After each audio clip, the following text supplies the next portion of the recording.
A very good morning to everyone. The speaker is trying to get connected with us.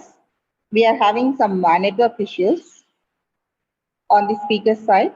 So kindly bear with us the inconvenience of delay for a few minutes. He'll be joining with us shortly. A very good morning to everyone. The speaker is trying to get connected with us. We are having some network issues on the speaker's side. So kindly bear with us the inconvenience of delay for a few minutes.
Sumati? Hello. Hello. You are welcome. You are welcome, Ji. Sumati, our joint nighter. Yes, ma'am, I have seen. Yes, ma'am, I have seen. Okay. Our heartiest welcome to you, sir. Thank We are you, proud thank you, ma'am. to welcome our institution. Thank you, ma'am. Let us begin today's program with a prayer song.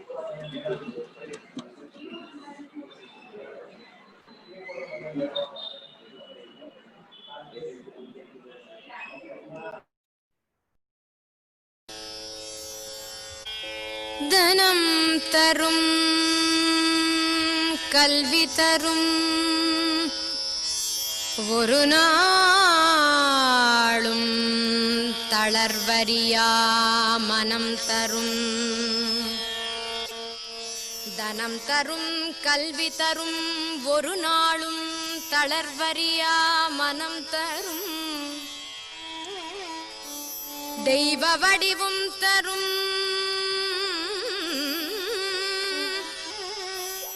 நெஞ்சில் வஞ்சமில்லா இனம் தரும் நல்லனையெல்லாம் தரும் நல்லனையெல்லாம் தரும் அன்பர் என்பவர்க்கே கனம் தரும் பூங்குழலாள் அபிராமி கடை கண்களே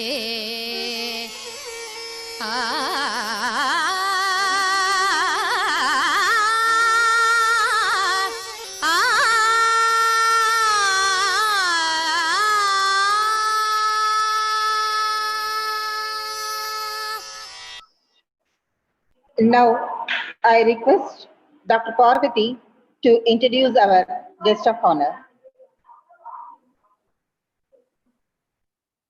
Good morning to one and all present here.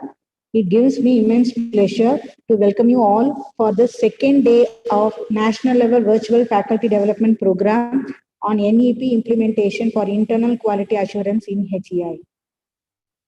Today, we have our guest speaker, Dr. Jayendra Singh R. Jadhav, Assistant Professor, Gujarat Commerce College, Ahmedabad. Thank you, sir, for accepting our invitation. His area of specialization is in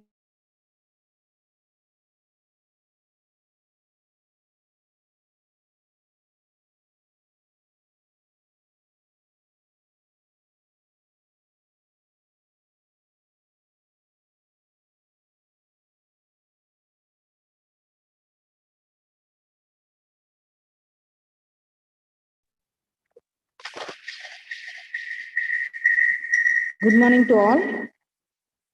It gives me immense pleasure to welcome you all for this second day of National Virtual Faculty Development Program on NEP implementation for internal quality assurance in HEI. Today, we have our guest speaker, Dr. Jayendra Singh R. Jadhav, Assistant Professor, Gujarat Commerce College, Ahmedabad. Thank you, sir, for accepting our invitation. His area of specialization is in accountancy.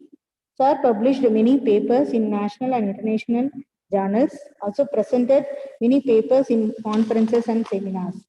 Sir served as a chairman member in Tally Lab discipline and website updation. Once again, I welcome you all for this FDP program.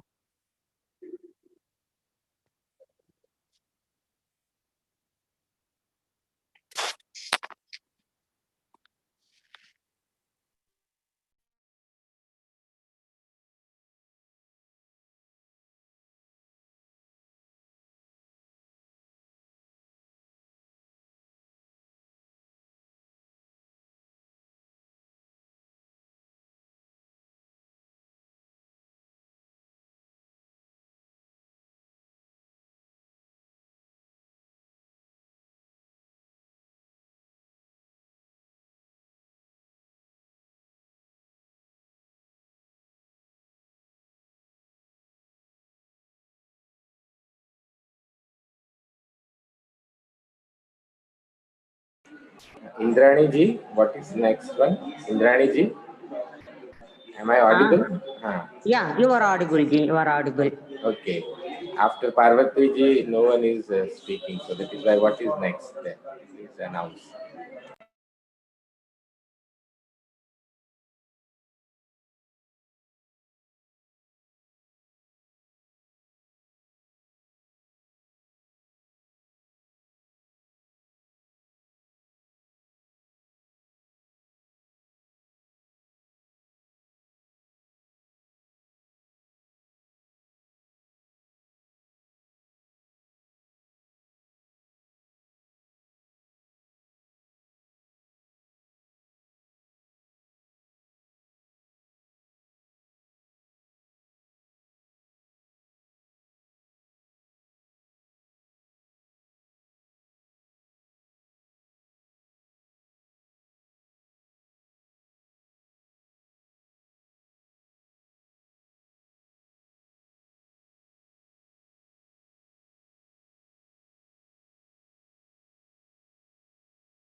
Hello, Indrani ji. Ji, What is you, next? Should I speak or what? What is next yeah, you program? just proceed. Okay, okay. Thank you. I was waiting for someone, right? You No, can no, tell. no. Okay, okay, okay. So, I thought, very. okay, you can proceed now. I can. Okay. वागर्थाविव संपृक्तो वागर्थ प्रतिपत्तयो जगतः पितरौ वंदे पार्वती परमेश्वर. Namaskar to all of you. First of all, I would like to congratulate PSGR Krishnamil College for Women, Tamil Nadu, and our Shiksha Sanskriti Utthanyas Tamil Nadu chapter for organizing such a good virtual webinar on this topic of national relevance, national education policy. The topic has chosen very carefully NEP implementation in IQAC in higher education institutions. Friends, we know that new education policy has recently been announced by the Ministry of Human Resource Department. It is now Ministry of Education, Government of India. First of all, I would like to thankful Dr. K. Sumati ji and our Honorable K. Indrani ji, who is the Adhyaksha of President of the Shiksha Sanskriti Uthanyas, for giving me this opportunity to speak on this topic. Today, I am going to speak on redefining university and colleges under this national education policy. Friends, before going to the new national education policy, first of all, I would like to tell about the history of education policies in India. The first education policy was prepared in the year 1964. The second was in the year 1986, which was amended in the year 1992. That is why it is also called the policy of 86-92. Thus, we can say after 34 years, the country's education system is going to undergo a major change. We are very much special that in our time this policy has been announced. The 21st century has changed the world dramatically. There have been huge changes in every field, right, in this 21st century. In all these areas, there was a need for a major overhaul, right, of the education sector. There has been a great effort by the present central government to meet that need. The national exercise, it was started in 2015 and has been put before the nation in 2020. It is no exaggeration, friends, to say that this policy prepared in anticipation of a major change in the field of education. It will be the cornerstone of building a new India. The, we know that the policy is holistic. It will change the structure from KG to PG. Friends, we know that higher education plays a vital role in the social welfare and all-round development of human beings of any country. The aim of higher education at the social level is to make the nation enlightened, to make the nation socially aware, to make the nation capable, and to make the nation which can uplift every citizen of the nation. So at present in India, education after standard 12th is called higher education.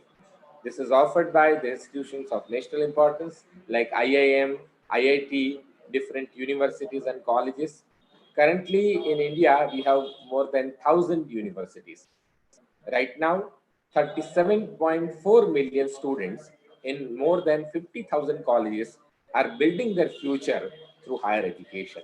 Friends, it's a big number. It is more than a population of one European country. So India's higher education system is the third largest in the world after the United States and China. Friends, despite such a large system, the gross enrollment ratio of our higher education is about to 27 to 28% only. What is gross enrollment ratio?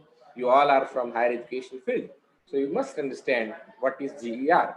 This means that only 27 out of 100 youths in India's 18 to 23 age groups are getting higher education. is a very low number, we can say that.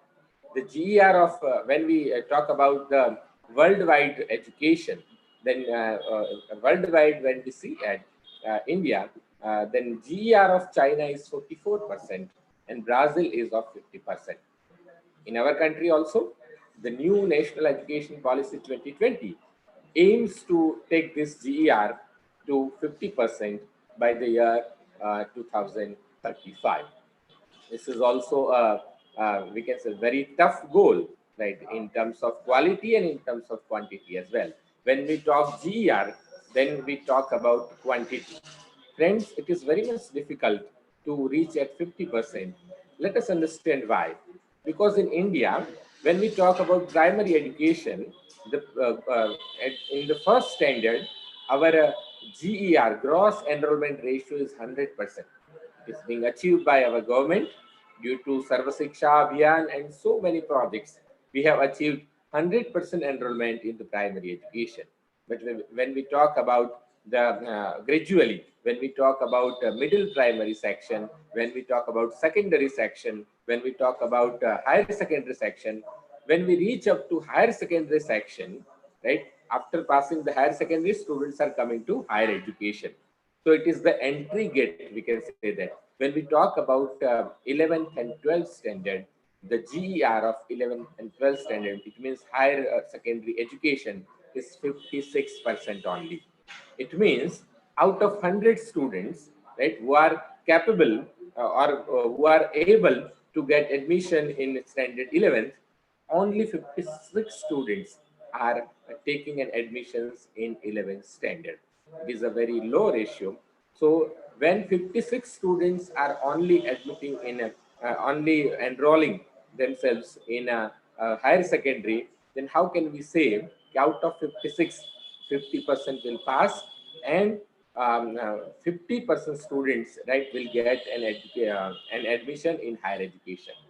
So we have to do a backward integration.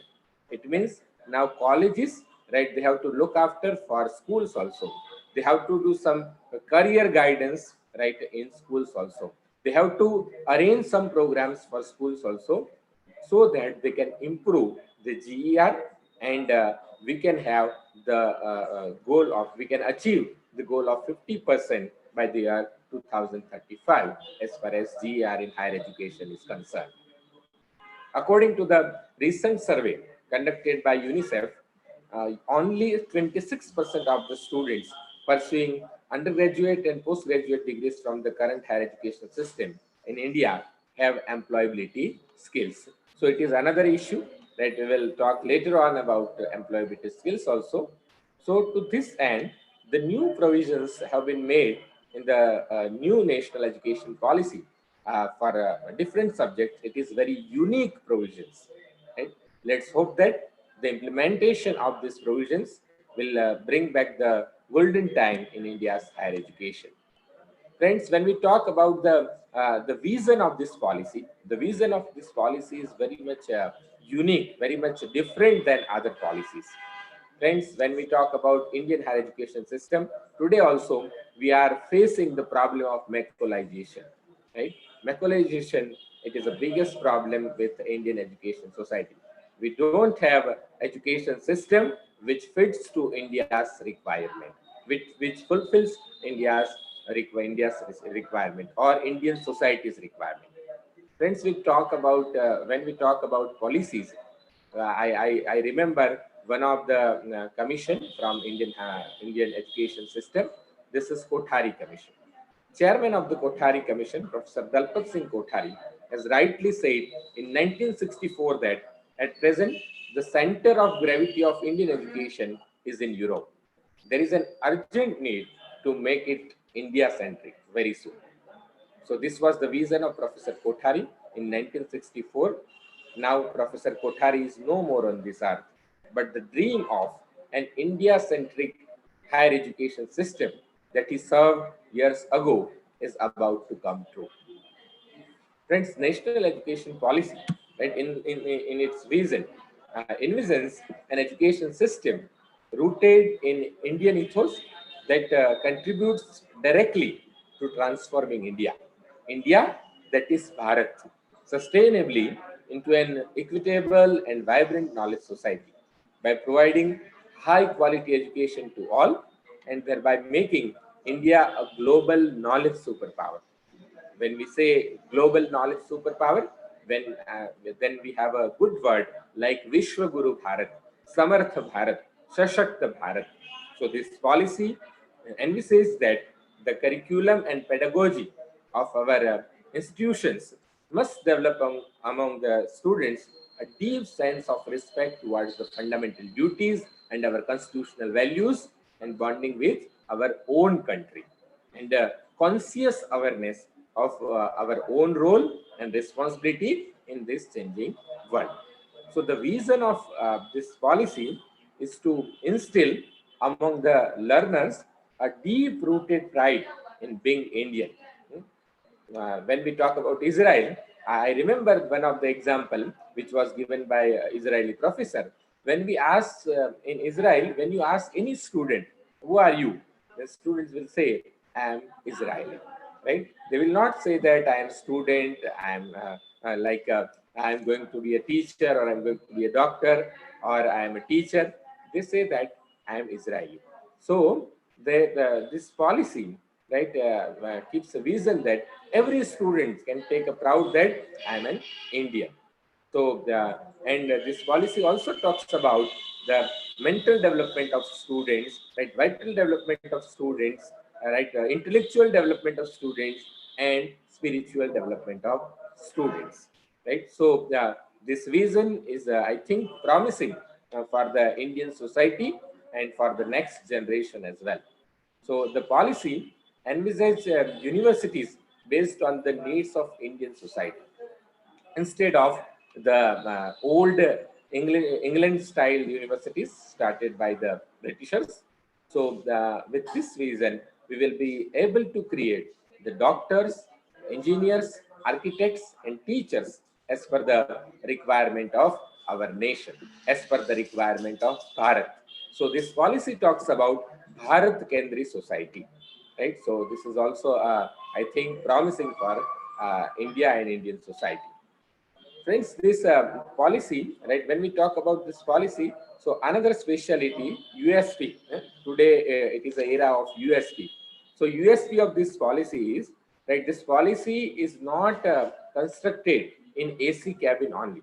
Generally in India, we have policies being constructed, right, with sitting in AC cabins, right, people do not go in the field and they take decisions.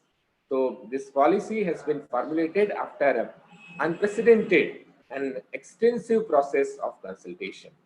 In formulating this policy, more than 2 lakh suggestions received from 2.5 lakh gram panchayats, more than 12.5 thousand local bodies, and about out of 700 districts, about 675 districts have been taken into consideration.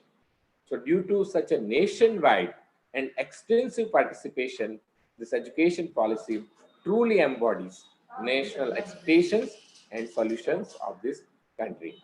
So this education policy will be able to take the countrymen, especially the youth, forward in the accordance with the needs and the aspirations of the 21st century. Friends, first time, see, unfortunately, right, in past policies, they have not asked to students. This time, we have asked to students, what type of education policy do you require? Because we know that Indian tradition, Guru Shishya Parampara, when we talk about Indian tradition, I remember Upanishad, one of the shloka of Upanishad. In Upanishad, the Guru is the Purvarupam and Shishya is Antevasi. Student is a very much important stakeholder, right, in the education system, right, considered by Indian Shastras. So first time in the history of education system, we have asked to students, what type of education system do you require? And 50,000 students, right, they have replied, okay, these are the problems which we are facing in this education system, and this should be corrected, that should be corrected, and we have incorporated these suggestions in this policy as well. It is not only a policy document, but also a reflection of the aspirations of the learners and citizens of India, we can say that. Friends, now speedily I go to the redefining the Indian colleges and universities. What is the need of redefine? Why we require new national education policy, or why we require some new provisions, right, in the education system? Friends, current higher education system is largely decentralized. Currently, more than 90% of colleges in India teach in monofaculty. Monofaculty means single faculty, and they run a single program. Like some colleges, they run BA program. Some colleges, they run BCom program. They run B.Ed program. In B.Ed program, we see always they have monofaculty, right? They don't have a multi-faculty program. So this is very different from the needs of the 21st century. When we talk about worldwide education, right, or holistic development, then we need a multidisciplinary education. It is a need of an hour, right? As per the requirements of 21st century, we require multidisciplinary education.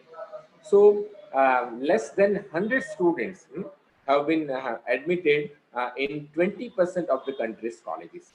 Means 20% colleges are like that. They are having less than 100 students. They are not getting a adequate number of students. Those colleges are living on the brink of death, we can say that.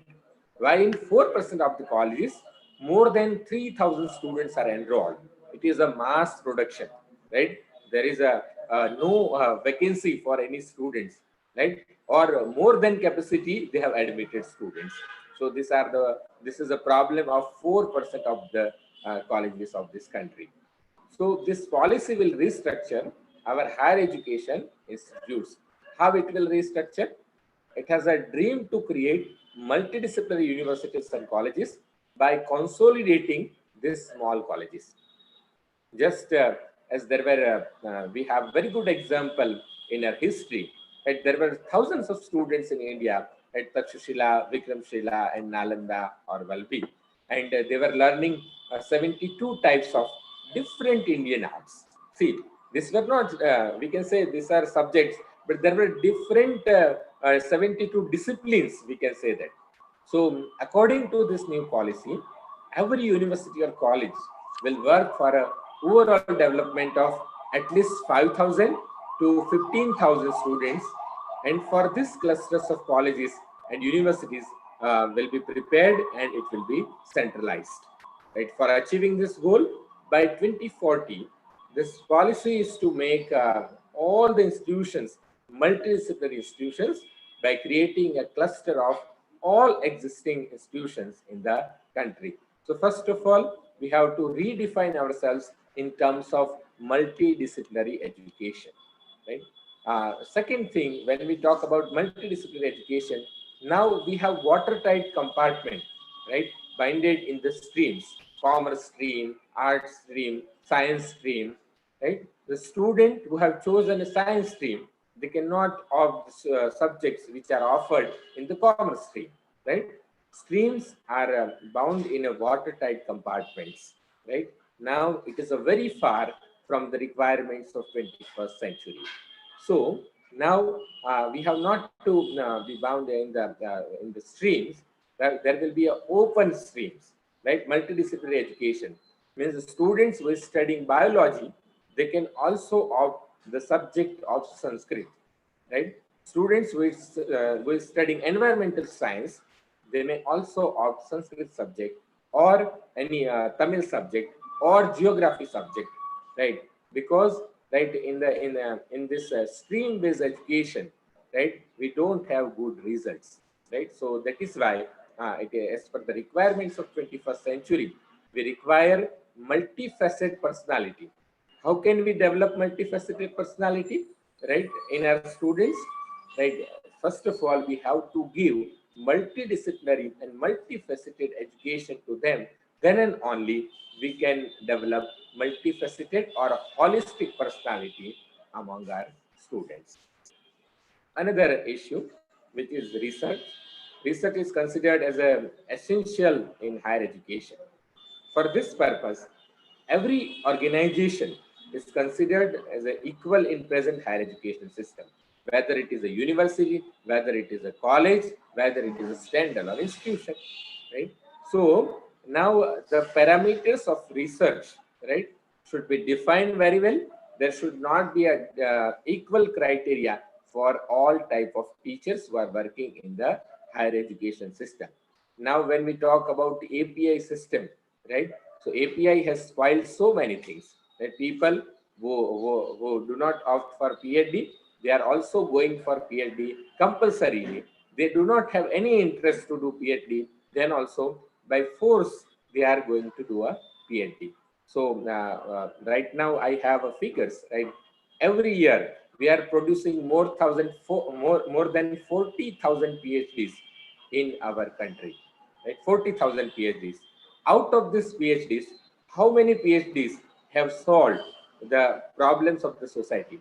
How many of PhDs have addressed the problems of Indian society? It is a question, my friend.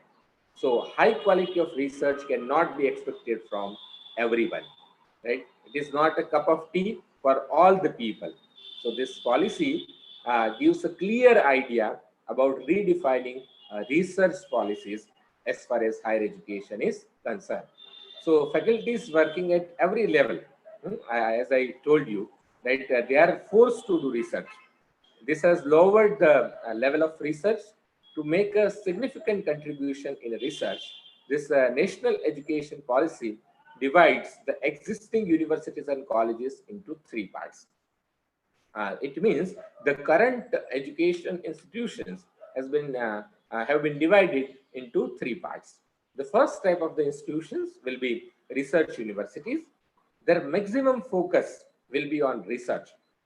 They are also teaching, but their focus will be on research. Right now we have many institutions like IITs, like IIM. They are focusing on research. So this type of institutions, some of the universities, they can go for research universities like Jawaharlal Nehru University, like Delhi University. They have a good command over research. So these universities can be considered as a type 1 or tier 1 universities. These are research universities. They will be given a huge fund, right, so that they can focus on the research, and they may have maximum resources. The second type of institutions will be the teaching universities. The main function of this teaching universities will be teaching learning, and it will also contribute to research. Means main work is teaching learning and subsidiary work is research. Research will not be a compulsory for them, right? The primary and fundamentals of research, right, will be taught to the students, and faculties can also participate in this process. And the third type of these institutions will be autonomous colleges. All of the, existing colleges of the countries, like our PSGI Krishnamallai College for Women, in which I am talking now, right? It will also be an autonomous college. So all existing colleges will fall into this category. They will offer undergraduate level courses, and this policy states that a simple arrangement will be made to move from one type to another. If anyone desires, right, they can go from tier 1 to tier 2, or tier 2 from tier 2 to tier 1. So depending on the functions of the university, right, it is very dynamic status will be given to the universities and colleges, right? So the autonomous colleges, right, to give autonomy, autonomy, right, we can say that it is a brand, right, it is a soul of higher education system. In higher education, we require autonomy. So this policy gives autonomy to all the colleges so that they can work according to their situation. So there are currently we know affiliation system, right? Affiliation system was established by Britishers, right? Means from England they have borrowed this system. We have borrowed this system, and means with one university, right? We know that the history of Indian higher education system, right? We have a Calcutta, Mumbai, and Madras University, Right? These were first 3 universities of this country. So these were affiliating universities because it was established by Britishers, and to maintain their control, they have given affiliations because they wanted the same type of students, right? Same type of mass, right, from the Indian higher education system. Friends, you will surprised to know that the system which is borrowed from England, now they have also vanished this system. They don't have this system, affiliation system right now. They have also removed this system, and they have also updated this system. Then also we are stick to this affiliation system. There are currently a large number of universities in India, and more than 300 universities are offering college affiliations, right? And there are large number of colleges, sometimes more than 300, 400, and 500 colleges. They have affiliating colleges. Since these universities have a very large number of affiliated colleges, the number of their students are also in lakhs. In our Gujarat, we have Gujarat Technological Universities, which is having more than 4 lakh students. Right? In our universities, we have more than 1.5 lakh students. So universities don't just come out from the marathon work of admission and exam throughout the year. I always say in Hindi, प्रवेश परीक्षा और परिणाम यही हो गया काम तमाम. Right? So this is not a work of university. Right? Pravesh pariksha or parinam means admission, examination, and to declare results. Then we finish. Right? So the definition of university, it is very much different than the current universities are doing. I remember one of the author, John Westfield, he has rightly said that there is nothing more beautiful in this world than a university. How can universities become beautiful? Only with beautiful buildings? Only with a good infrastructure? With a sophisticated structure? The answer is no. I remember another quote of one of our famous poet of Gujarat and eminent educationist, who was our vice chancellor also, Professor Uma Shankar Joshi. He brought that whatever survives, this is very good statement about university. Whatever survives after all the buildings are destroyed, it is a university, right? So what do you think? What will survive after all our university buildings are demolished? We know the answer very well. The new national education policy says that by the year 2025, every affiliated university should not have more than 300 affiliated colleges. And by the year 2035, each of these colleges will have to become autonomous college. After that, no university will be able to give college affiliation. We all expect our universities to cultivate the excellence among the people.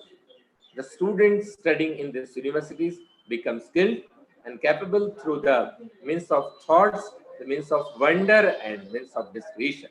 Right? So, university should be a center of excellence.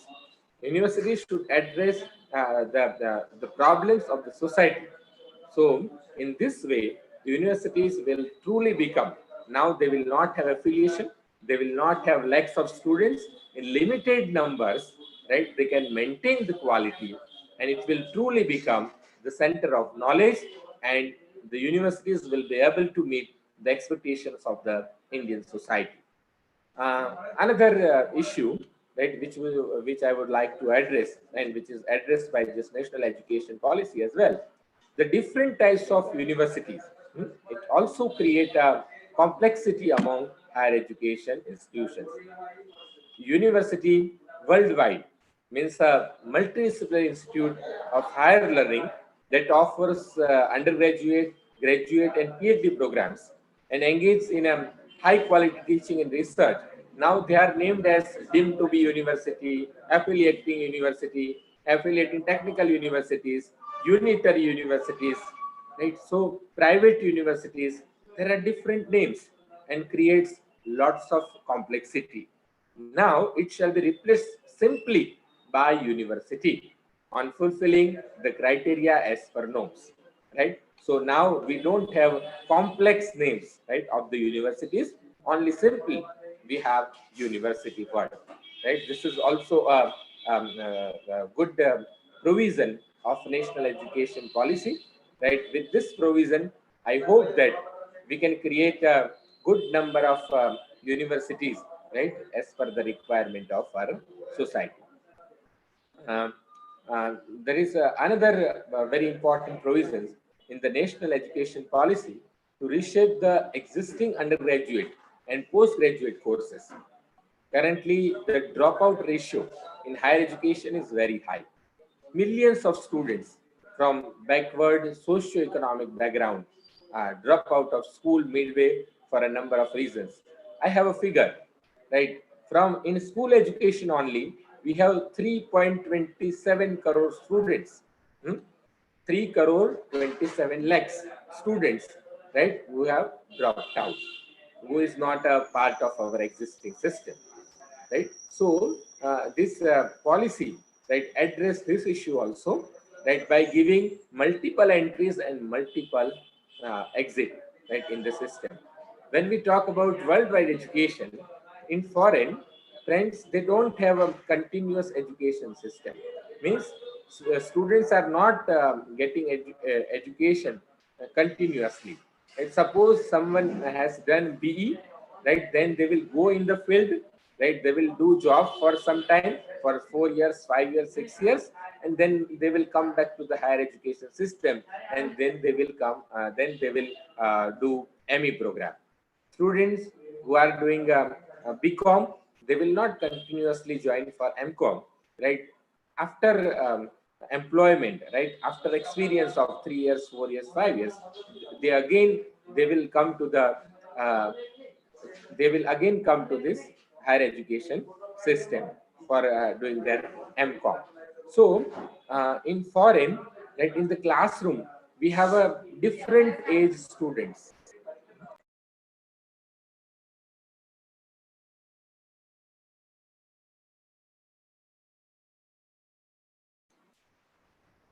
So um, in in a foreign, in the classroom, we found a different age group of student, right, in higher education system. While we don't have this system, we have students, right, maximum students from same age only.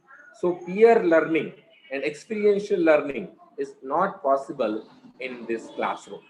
Now, this multiple exit and multiple entries given, so students can democratically, they can choose their own subject, they can choose their own speed, and they can also choose their own year of education. Right now, for example, if a student enters the undergraduate course in the first year of commerce and leaves the study between 1 and 5 semester, right now he does not get any degree. This has been seriously considered in this policy. So the structure and length of degree programs shall be adjusted accordingly, right? The undergraduate degree, now it will be of 3 years degree and 4 years degree as well, with multiple entry and exit options. Suppose a student completes first year and he leaves study after first year, so we can give certificate to this type of student, right? So certificate will be given to this type of student. After completion of 2 years, we will give diploma. After completion of 3 years, we will give degree, and after 4 years, we can give bachelor's degree, right? So the bachelor's degree will have two types of options: one of 3 years degree program, and another is 4 years degree program. So the 4 years multidisciplinary bachelor's program, right, is being initiated by this national education policy, right? In foreign also, they have 4 years bachelor's degree program. So there will be we will be at par, or we can say that symmetry in synergy with worldwide education. However, shall be the preferred options, right, to give given to the students. It's suppose when students want to leave education after completion of 3 years, then students will be given a freedom right, to leave after 3 years, and he or she will also be awarded the bachelor's degree. After completion of this, he can come back for the master's degree as well. Students who have completed bachelor degree, 4 years bachelor degree program, they will have 1 year's master degree program. And students who have completed 3 years bachelor degree program, again, they will have 2 years master degree program. In bachelor's degree program only, research orientation will be given to the students. So all our master degree programs will be research oriented master degree programs. It will not be a mere master degree. Right now we know that how our masters are, right? So master programs will be designed in such a way students can be oriented for the quality research work, right? And in bachelor's program also some sort of research experience will be given to the students. Another good provision which is being done by this policy is ABC. It is Academic Bank of Credit. It shall be established, which would digitally store the academic record credits which earned from various recognized higher education institutions, so that the degrees from an HEIs can be awarded taking into accounts credit earned. Right? This is also revolutionary. We can say that revolutionary action, right? Taken by this new education policy, right? Now with the Academic Bank of Credit, students will have a full freedom, right? Right now, students are getting an admission in the program. Now they can get an admission in course also. How? Let's understand with one example. Suppose one student gets an admission in PSGR Krishnamal College for Women in BA program, right? In BA program. Now we have to open a one digital account. Likewise, we have a account in the bank. In bank, we deposit the money. Here we have to deposit a credit. So higher education institutions, they will deposit a credit, right? When student completes this course, right, then credit earned by the students will be deposited in this Academic Bank of Credit, right? So students, right, they can avail a benefit of that credit. And now suppose students want to earn different courses and different higher education institutions, they have a democracy. They have a democracy of time. They have democracy of speed also. How? So students who have taken an admission in BA program and PSGR Krishnamal College, now they can learn 2 papers or 3 papers from PSGR Krishnamal College.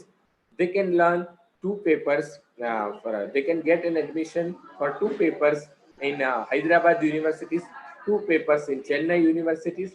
So students can get an admission in different universities, right?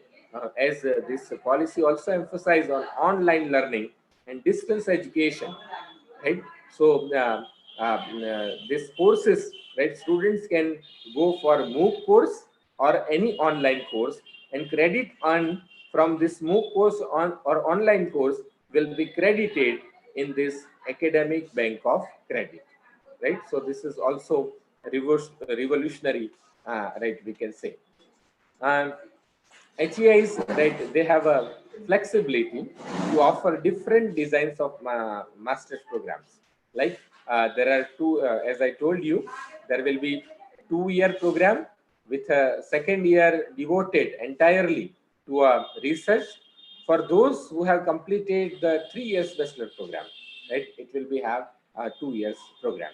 Right? For the students completing a 4 years bachelor program with research, there could be a 1-year master's program, and there may be an integrated 5 years bachelor's and master degree program. Undertaking a PhD shall require either a master's degree or a 4 years bachelor's degree with research. And the important provision is MPhil program shall be discontinued. And we know that MPhil program, it has not any relevance right now. So it will be discontinued. And instead of MPhil programs, directly admissions will be given in PhD programs. Students will also encourage to do a quality research in this PhD program. The another most important aspect, right, which we require to know is the internationalization of higher education. Friends, we know that at present in India, from India, 8 lakh young people from India go abroad to study every year. Every year. And our students are going to America, England, Germany, Japan, and in different countries. And when we talk about Indian higher education system, only 45,000 students from abroad, they come to study in India every year. See, 8 lakh students going outside and 45,000 only coming to India for study in India. So India's youth go abroad under the pretext of studying, and mostly this type of, we can say that intellectual capital of this nation mostly settle in abroad, right? They go for studying and they settle there. So we lose our intellectual capital in terms of internationalization. Right now, we can say that. So our nation cannot get the benefit of our best brains, right? They are being employed by the multinational companies at abroad, and right now we have many examples, right? So we are not benefited by this type of best brains, because now they are not with us, they are with another country. So in view of this situation, the new national education policy, another main issue, right? When we talk about internationalization, when students are going abroad, then they are not only pays the fees, but they also spends lakhs of rupees, right, for lodging and body, right? So they spend this money at abroad. So the economy of this that respective country, right, develops in this way. So billions of rupees is being spent, right, in different countries of the world for getting higher education by the Indian students. So in view of this situation, this national education policy has called for inviting the world's top 100 ranked universities, top 100 ranked universities, to set up their campuses in India. Friends, when we talk about Indian heritage, Indian system, Indian Shastras, then our Upanishad says that some people criticize this provision by saying that, right, this opens privatization. But I would like to say that I would like to recall our Indian Shastras, Upanishad. Our Upanishad says that Ano Bhadra Gratavo Yantu Vishwataha, means let us have noble thoughts from all the directions of the world, right? So our students will get the best education from the world-based institutions. What is Ano Bhadra Kratavayantu? Means let us have noble thoughts from all the directions of the world. So from Oxford, from Harvard, or from Yale, right, from this type of base institutions, our students will get an admission. They will avail a benefit of their studies, right, by sitting at home in India only. So a student studying abroad has to bear the high cost of living in education to the fees. Now student has not to bother about high lodging and boarding expenses.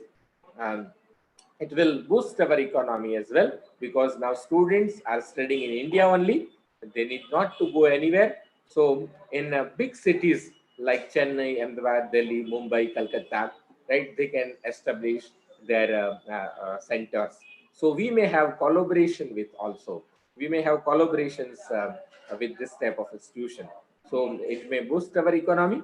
Similarly, the campuses of India's best universities will be started abroad, right, which will spread our Indian knowledge system in different countries. Friends, we know that when we talk about Indian knowledge system, then our knowledge system is having a very vast, very good amount of heritage, right, in all terms.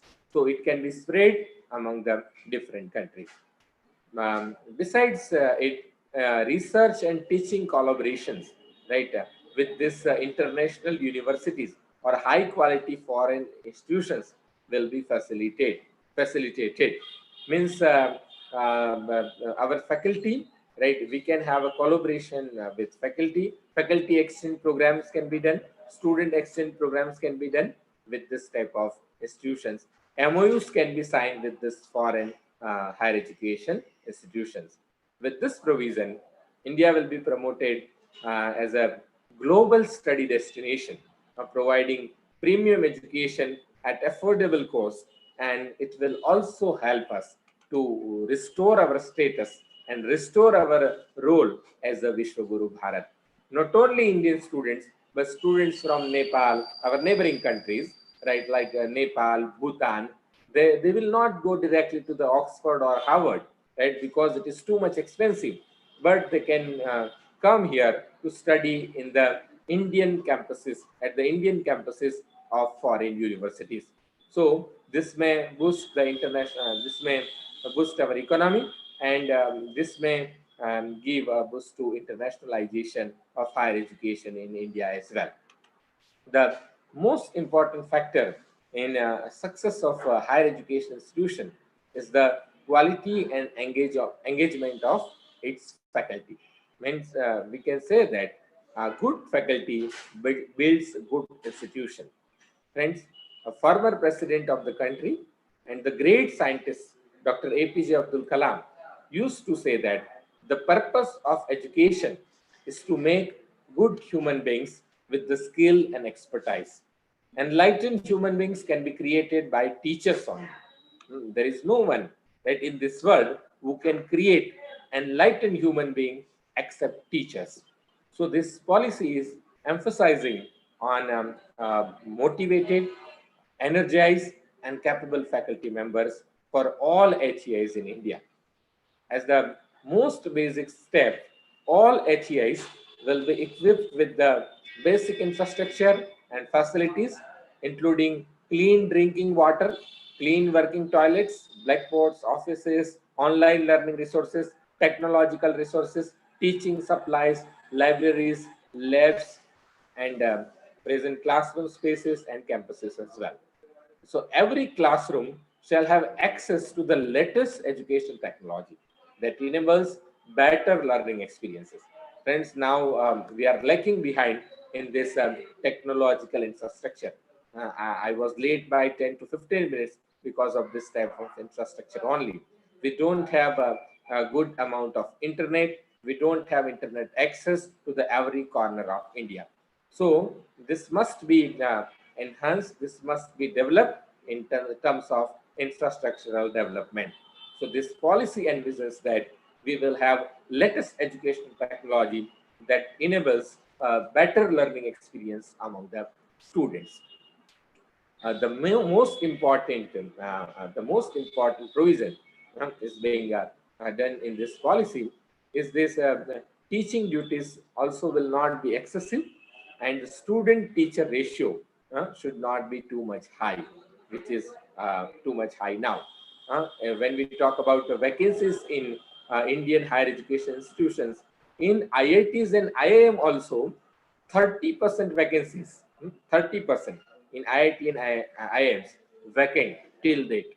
So these vacancies will be filled by the motivated, high quality, energized faculty members, so that the activity of teaching remains pleasant, and there is a adequate time for interaction with the students, conducting research and other universities activities as well.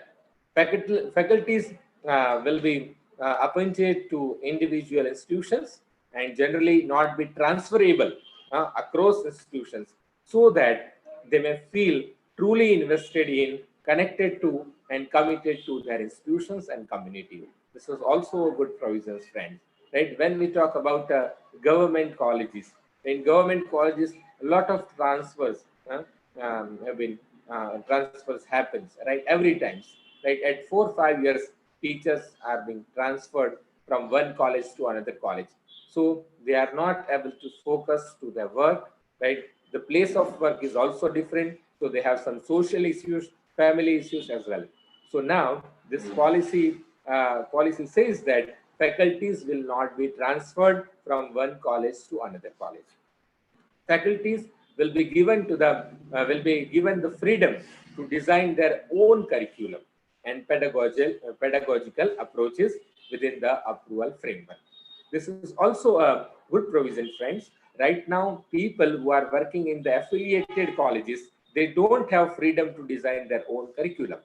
They use the curriculum which is designed by university. It means that right now, see, we don't have synergy in the system. Suppose Indrani ji, who is in the university, right? Dr. Indrani ji designs the curriculum, right? Dr. K. Sumadhi ji, right? They writes a textbook. Jayendra is teaching this syllabus in the college, right? When we talk about examination, some another person, X or Y, is drawing a question paper, and Z will assess this answer paper or answer sheets, right? So there is no synergy in the work, right? We can say that when we talk about Arjun, right? Who can examine Arjun? The first right to examine Arjun, right, is Guru Drona only, right? So now they have a freedom to design their own curriculum, right? They have freedom to uh, assess, right, their students in different parameters. They have a freedom to develop their own assessment systems. The assessment system, current assessment system, is going to change. There are drastic changes, right, will happen in this current right rooted, right, deeply rooted, we can say that assessment system. Rote learning will be avoided, and experiential learning, skill based learning, right, will be given importance in this framework. So empowering the faculty, right, to conduct the innovative teaching, research, and services, as they see the best will be a key motivator and enables for them to do truly outstanding creative work. There is also an effort to make the talent of India remain in India to develop the generations to come. Because see, right now we don't have best brains, right, which are coming to the teaching profession, right? We have two types of teachers in our system: teachers by chance and teachers by choice. Now we have to increase the number of teachers by choice, not teachers by chance. So there is a lot of emphasis on teachers training and making teachers constantly updated. Their skills in their skills is provided in the national education policy.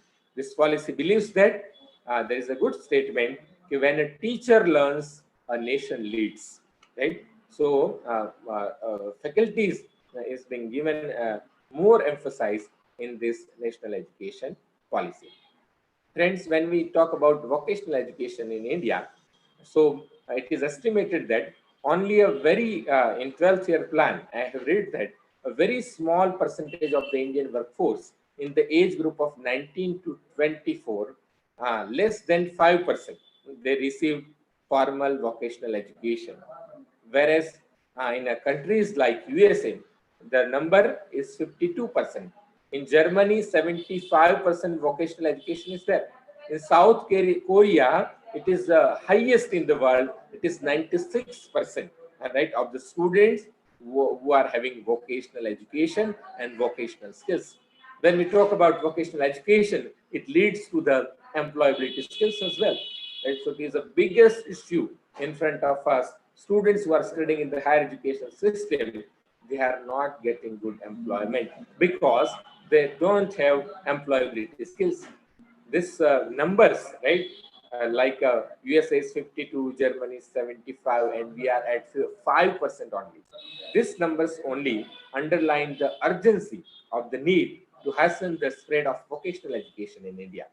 Friends, by 2025, at least it is a goal, at least 50% of learners through the school and higher education system shall have exposure to vocational education, for which a clear action plan is being made, and with the targets and timelines, it is going to develop. This is in alignment with the SDG goals. We know that Sustainable Development Goals 4.4, and it will help to realize the full potential of India's demographic dividend. we will not have unemployed students at the end of the day after complete implementation of this policy. We can say that the number of students in vocational education will be considered while arriving when we talk about GER at targets, right? So we can fulfill the target of GER as well with combining vocational education with the traditional education. Friends, when we talk about the diversity in education, I would like to draw your attention in some of the with some of the figures. I have some figures right now. In see, 187 programs are listed by UGC. These are undergraduate programs. 180. Listen it to carefully. It is very much important for any IQAC, for any higher education institutions. Why unemployment is there? There is a root in this figure. There are 187 programs is being listed by universities grant commissions. Out of this 187 programs, only 10 programs are hot favorite among students. We can say that, right? Hot favorite among students of India, not only of Tamil Nadu or Gujarat, but among India, right? Total, right? Out of 100% UG students, 80% students, 80.30% students get an enrollment in this 10 programs only. There are 10 hot favorite programs. First program is BA programs. Out of 100% students, 35.9% students are enrolled in BA program. It means 93 lakh students have enrolled in BA program. Second is BSc program. 16.9% students are enrolled in BSc program, which is 46.80 lakh. Third one is commerce BCom program, 40.30%, and gradually the fourth rank is of engineering, 13.5% are studying in engineering. So only 10 programs. Students are going to choose, or students have chosen only 10 programs only. Why? Because they are not oriented, right? Their career guidance is not being properly done by their faculty members, right, in school education. So this is a target, or this must be a goal of the Indian higher education institutions to do a career counseling. Which type of programs do we require? So first of all, we have to design that type of program. Friends, I have read one of the survey of NASCOM. NASCOM says that in India only huh, every year we will have requirement of more than 1 lakh cyber security experts.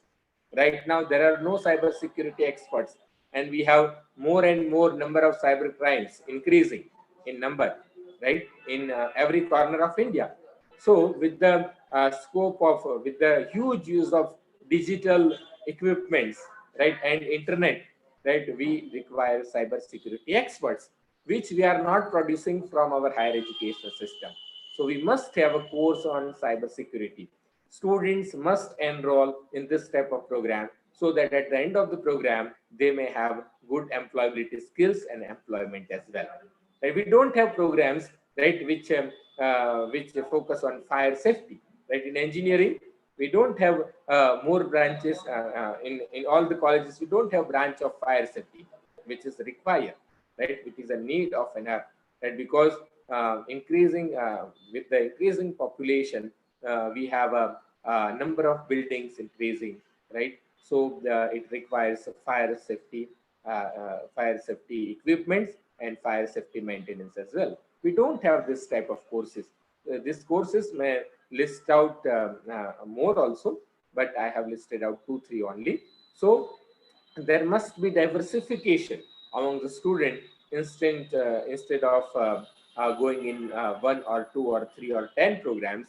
The students must be persuaded in such a way so that they can opt for different programs as per their interest, right? So this is also a need of an hour, we can say that. After that, when we talk about knowledge creation, when we talk about research, So for the research also, much emphasis is given on this national education policy. Knowledge creation and research are the critical in growing and sustaining a large, vibrant economy. Right? It requires to uplift the society and it address the questions or problems of the society. We can say that, right?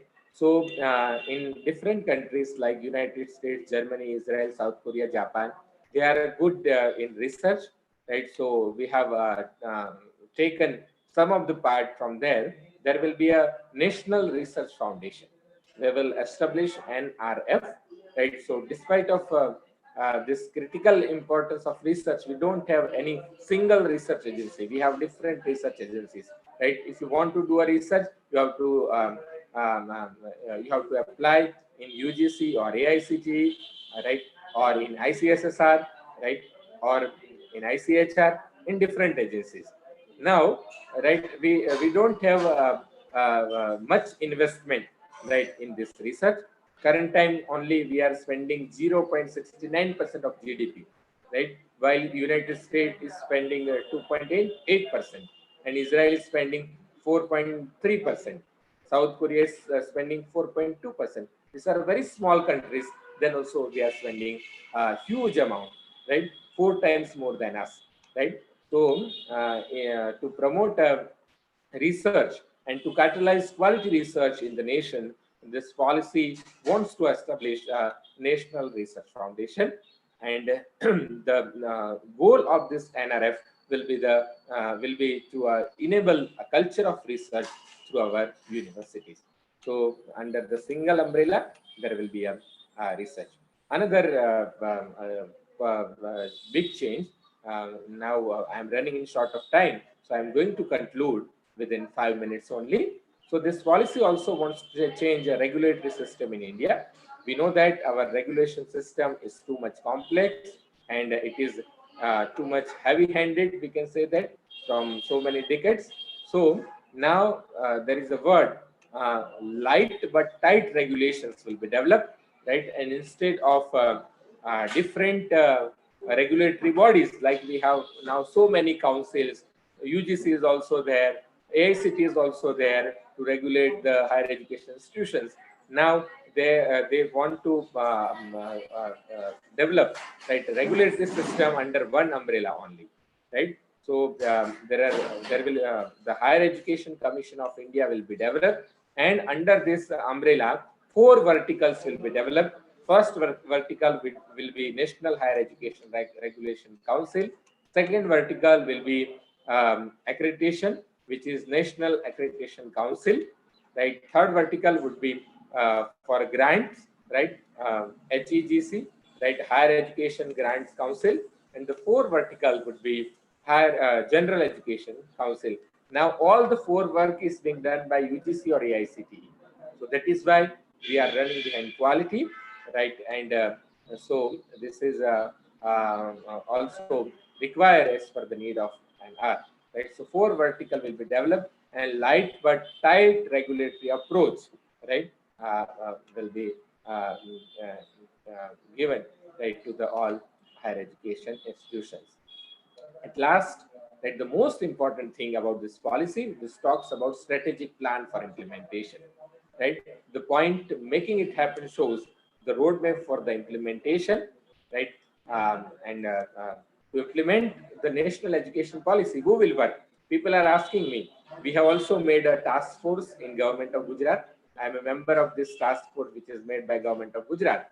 So to implement the national education policy, we all have to work together with full determination, right? A new round of dialogue and coordination with universities, colleges, school education boards, right?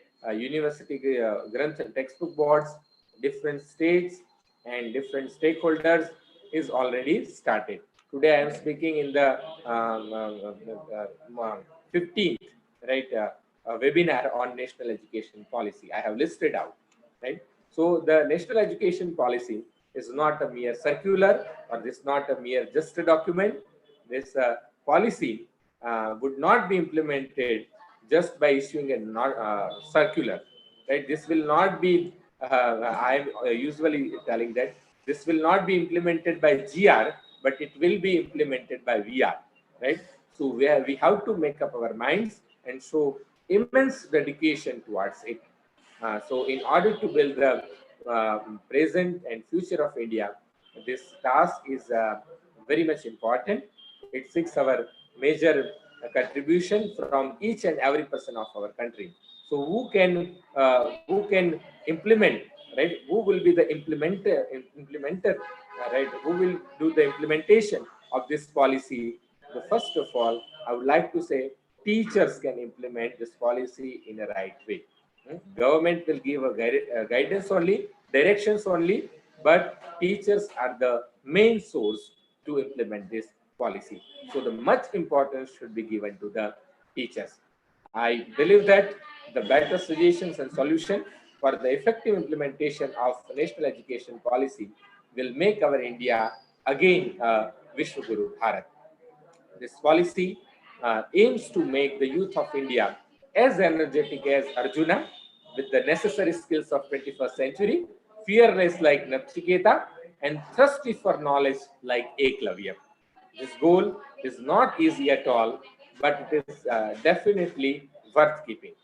If all the provisions written in this policy are implemented well, a magic change we can see in the higher education system in India. So the lakhs of professors of this country can do such magic with the trust and autonomy. Let's hope that this policy will make India's classroom more attractive and more interactive as well. At last, I would like to quote a sloka from Yajurveda, Tanme Manaha, Shiva Sankalpamastu. Let's work together. Sangachadvam Samvadatvam Samvo Manasi Jantam. Let's cultivate our mind for good intentions, for the welfare of our society and for our nation. I'm very much thankful to PSCR College for Women, right, and especially Indrani ji and our Santosh ji for giving me this opportunity to interact with all of you. Thank you very much. Namaskar. Vadakkam. Thank you very much, sir. I thank Dr. Jadhav for giving us a very excellent and comprehensive view of redefining universities and colleges under NEP. Since we are having few academic administrators inside this Zoom ID, I would like to know whether they are having any queries.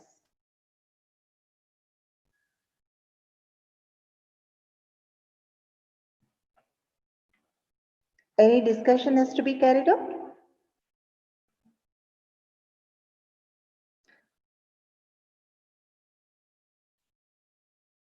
In that case, I will proceed with the thanking One Dr. minute. Jadhav. 1 minute, Sumati. Jayendra ji, your lecture was quite nice, and it gave us, it was informative. Thank you, ji. Thank you. Thank you. Thank you very much, madam. Yeah, thank you so much, sir. On behalf of the management, administration, and organizing committee, I would like to thank you very much for giving us a very comprehensive view of redefining universities and colleges under this NEP. In your lecture, you have very beautifully brought out how we can play a very vital role in bridging the gap between the science streams, art streams, commerce streams, and technology. And in this challenging era of technological demands, how that also can be integrated into classrooms, how our classrooms can be made interactive and attractive, and above all, how we can stop our brain drain and how we can invite global students.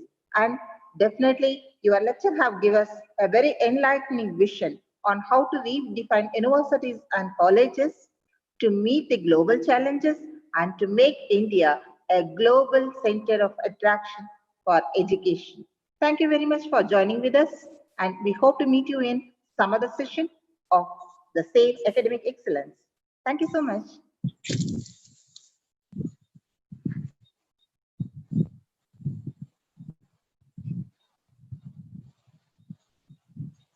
Thank you, sir. for your valuable presence and talk on the topic Redefining Universities and College NEP 2020. Your points and ideas are thought-provoking and valuable towards the national educational policies. Once again, I thank Dr. Jayendra Singh R. Jadhav, sir, for accepting our invitation and gracing occasion. Thank you, sir. Now, I call upon Mrs. R. Shaktikala to welcome the next resource person, Dr. Pradeep G. Siddeshwar, sir.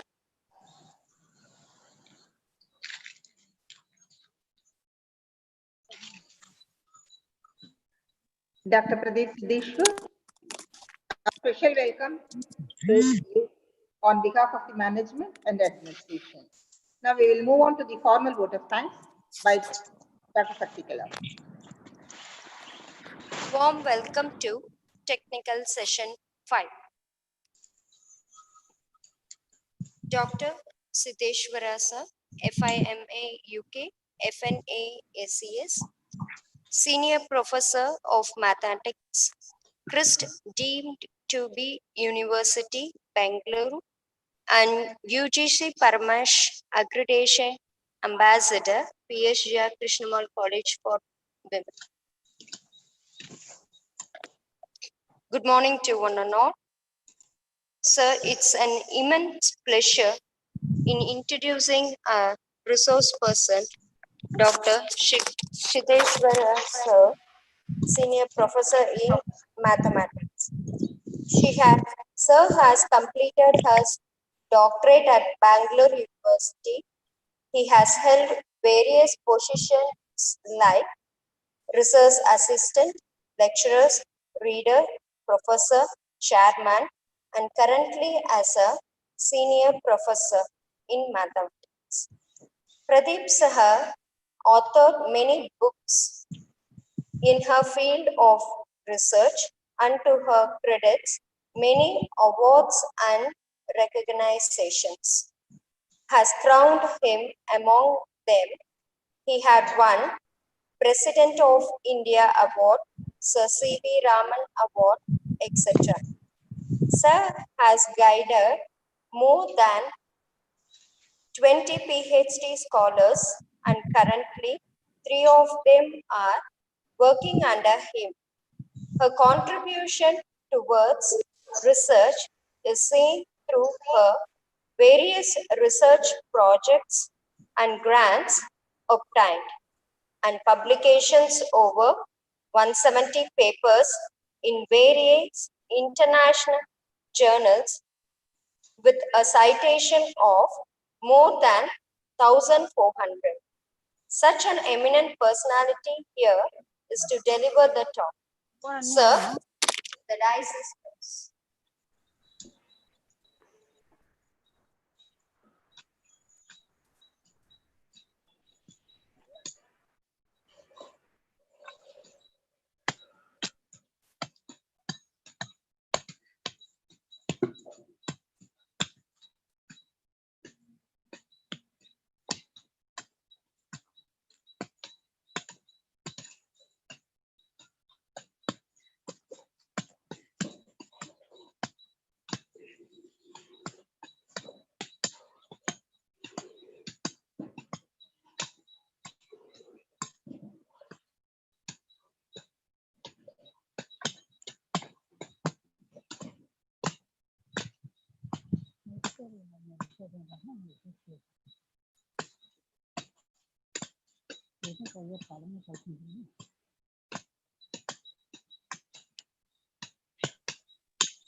Good morning, everyone.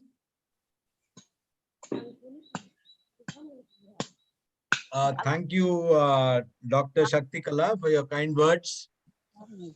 It's indeed a pleasure to be part of any program of the PSG Krishnamal College for Women, Coimbatore.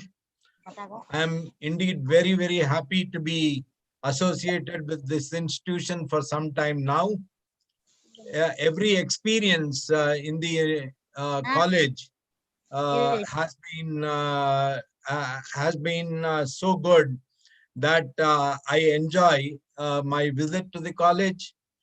And now in times of COVID, the many interactions that I have had with them are really very good. That has paved the way for a lot of help to certain colleges in and around Coimbatore, all due to the Paramars program. Paramars program, as you know, is that of the UGC. More than 150 institutions have been selected, top-rated institutions. Krishnammal, as you know, has a ranking, has a score of 3.56, A grade, and was one of the colleges selected as a mentor institution to take care of 5 mentee institutions in order to make them accreditation enabled. So, as a part of the Paramars program of the UGC, it's really very heartening that the institution came up with in a very big way to conduct such a program, such a very meaningful program. It is a historic moment for the education system in India. We are all going to be part of it. Is another excitement for all of us. And the planning is such, the structuring is such, the thought process that has gone into it is such, and the contributions from more than 2.5 lakh people is such that this is bound to stay. This is bound to make all the necessary changes for a great India. India will for sure be a great education destination. We are soon going to have a number of people flocking towards India. The last several decades saw people flocking to the West, flocking to the USA, flocking to the UK, flocking to other European countries, possibly some South American countries as well. By virtue of what has been planned, by virtue of the consequences of what is going to happen after a proper implementation of the national education policy, I think we are going to see a drastic change in this country. I see it, and I know that I'm going to see everything during my lifetime. I, as a student, always wished that I should be taught by the best of teachers. I did have the best of teachers. The classrooms were very small. The number of people undergoing education was very, very less. So it was possible to give a one-to-one attention to the student. So we were all educated during that time. We all had dedicated teachers, teachers who used to spend a lot of time with the students. That is past, that is history. Now we are in the present. We are going to see a historic change. That is reality. And that is the national education policy. Now, at a time when we are going to be a part of this historic change, what is our role? What do we envisage as part of this change in the country? How do I participate in this? Organizers, can you please mute the participants? Hello? Organizers, can you please mute the participants?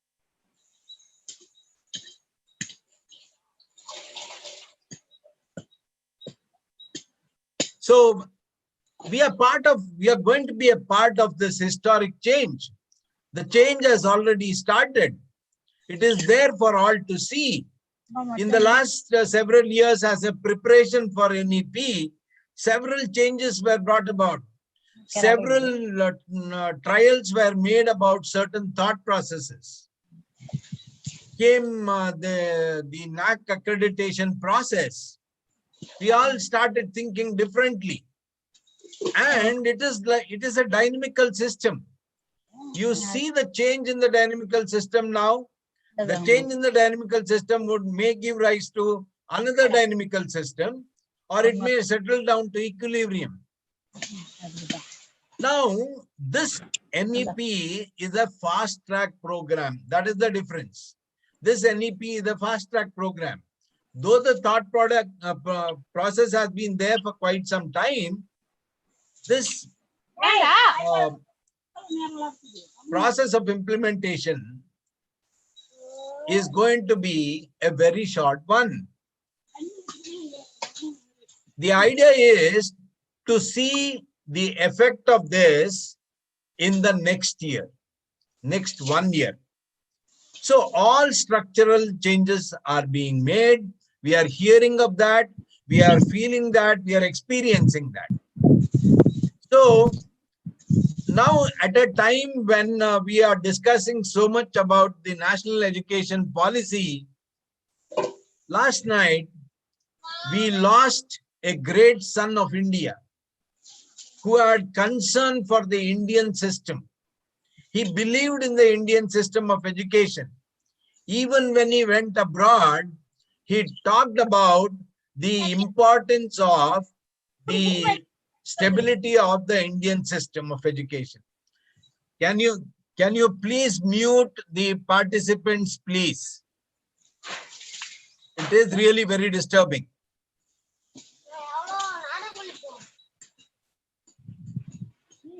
I don't know what to say. Hello? Whoever it is, can you please mute yourself?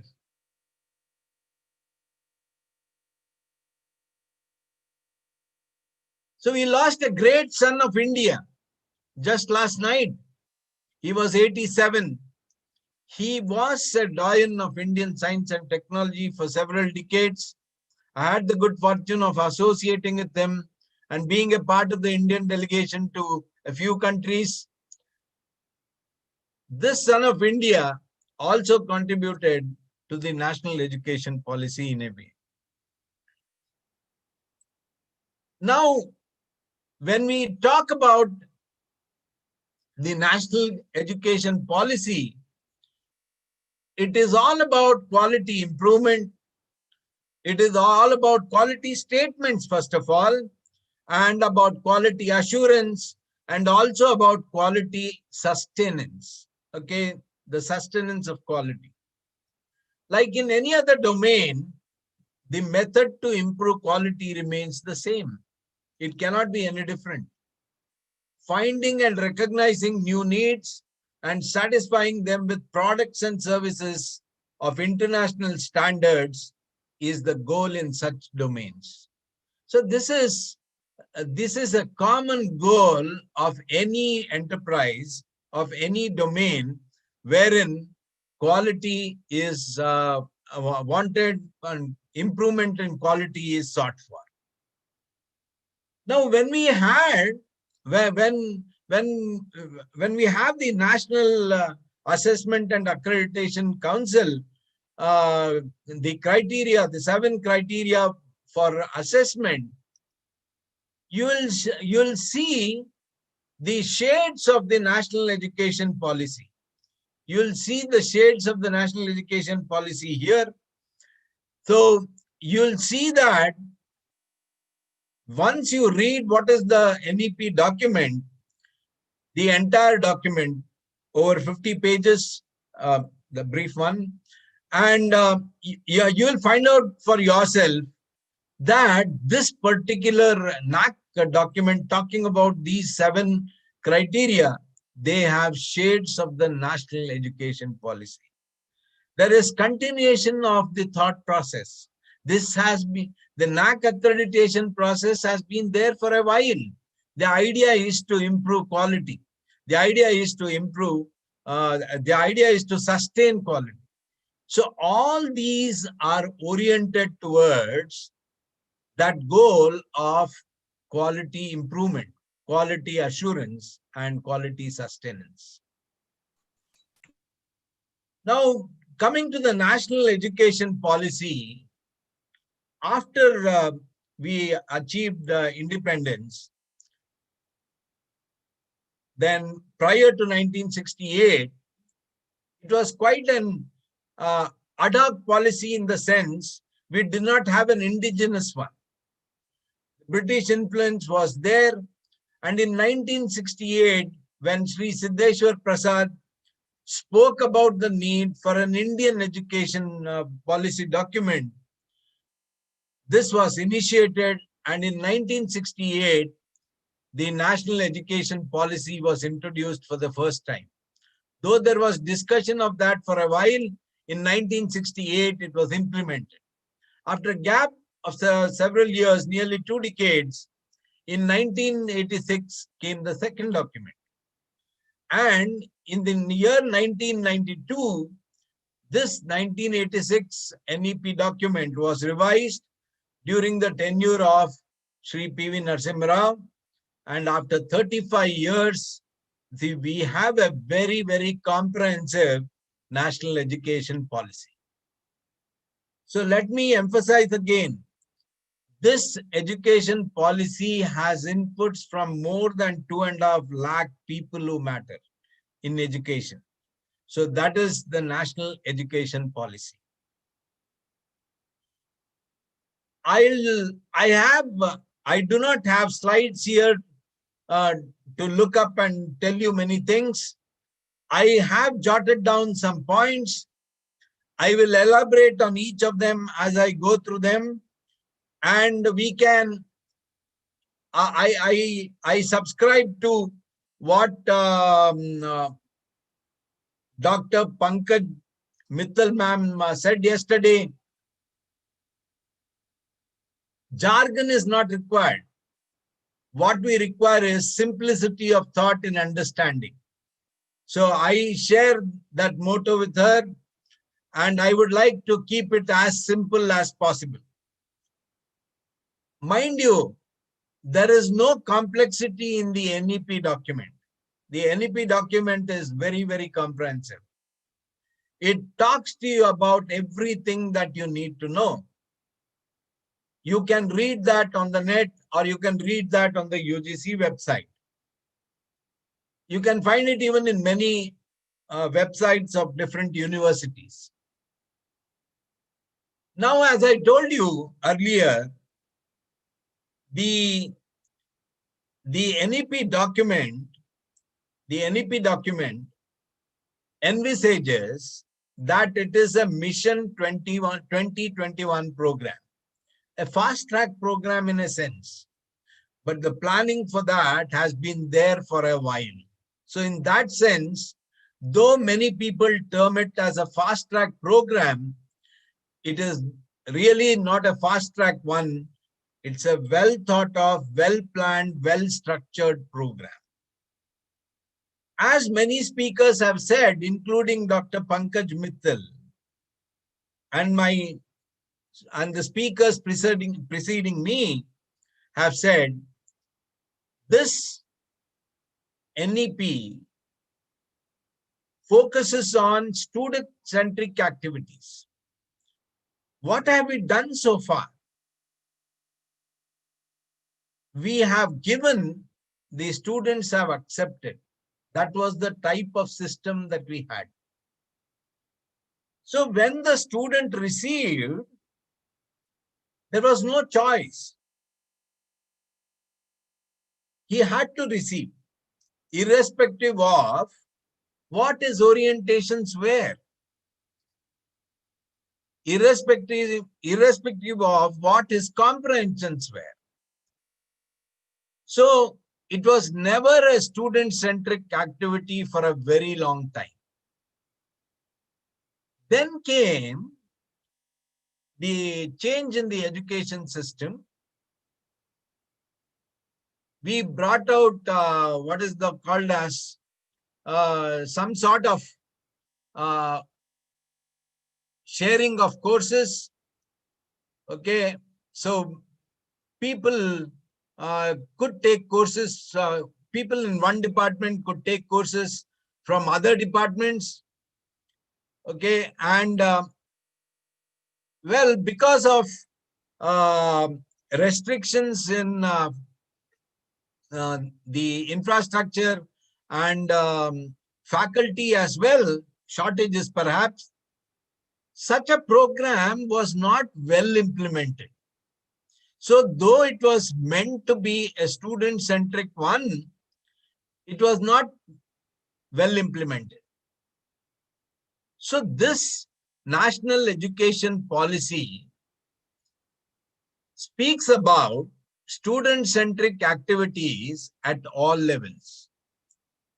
The student-centric activity is so much that education will be carried to the doorstep. The student will have a chance to have experiential learning, and the system will be such that it will promote critical thinking. Now, what is meant by this? What is meant by this? As I move from one point to another, I shall keep talking about the salient features. I am going to talk about the salient features in an implicit way sometimes, in an explicit way sometimes. I'm also going to talk about our preparedness in being part of this new system. So when we say education to the doorstep, what do we mean by this? Now,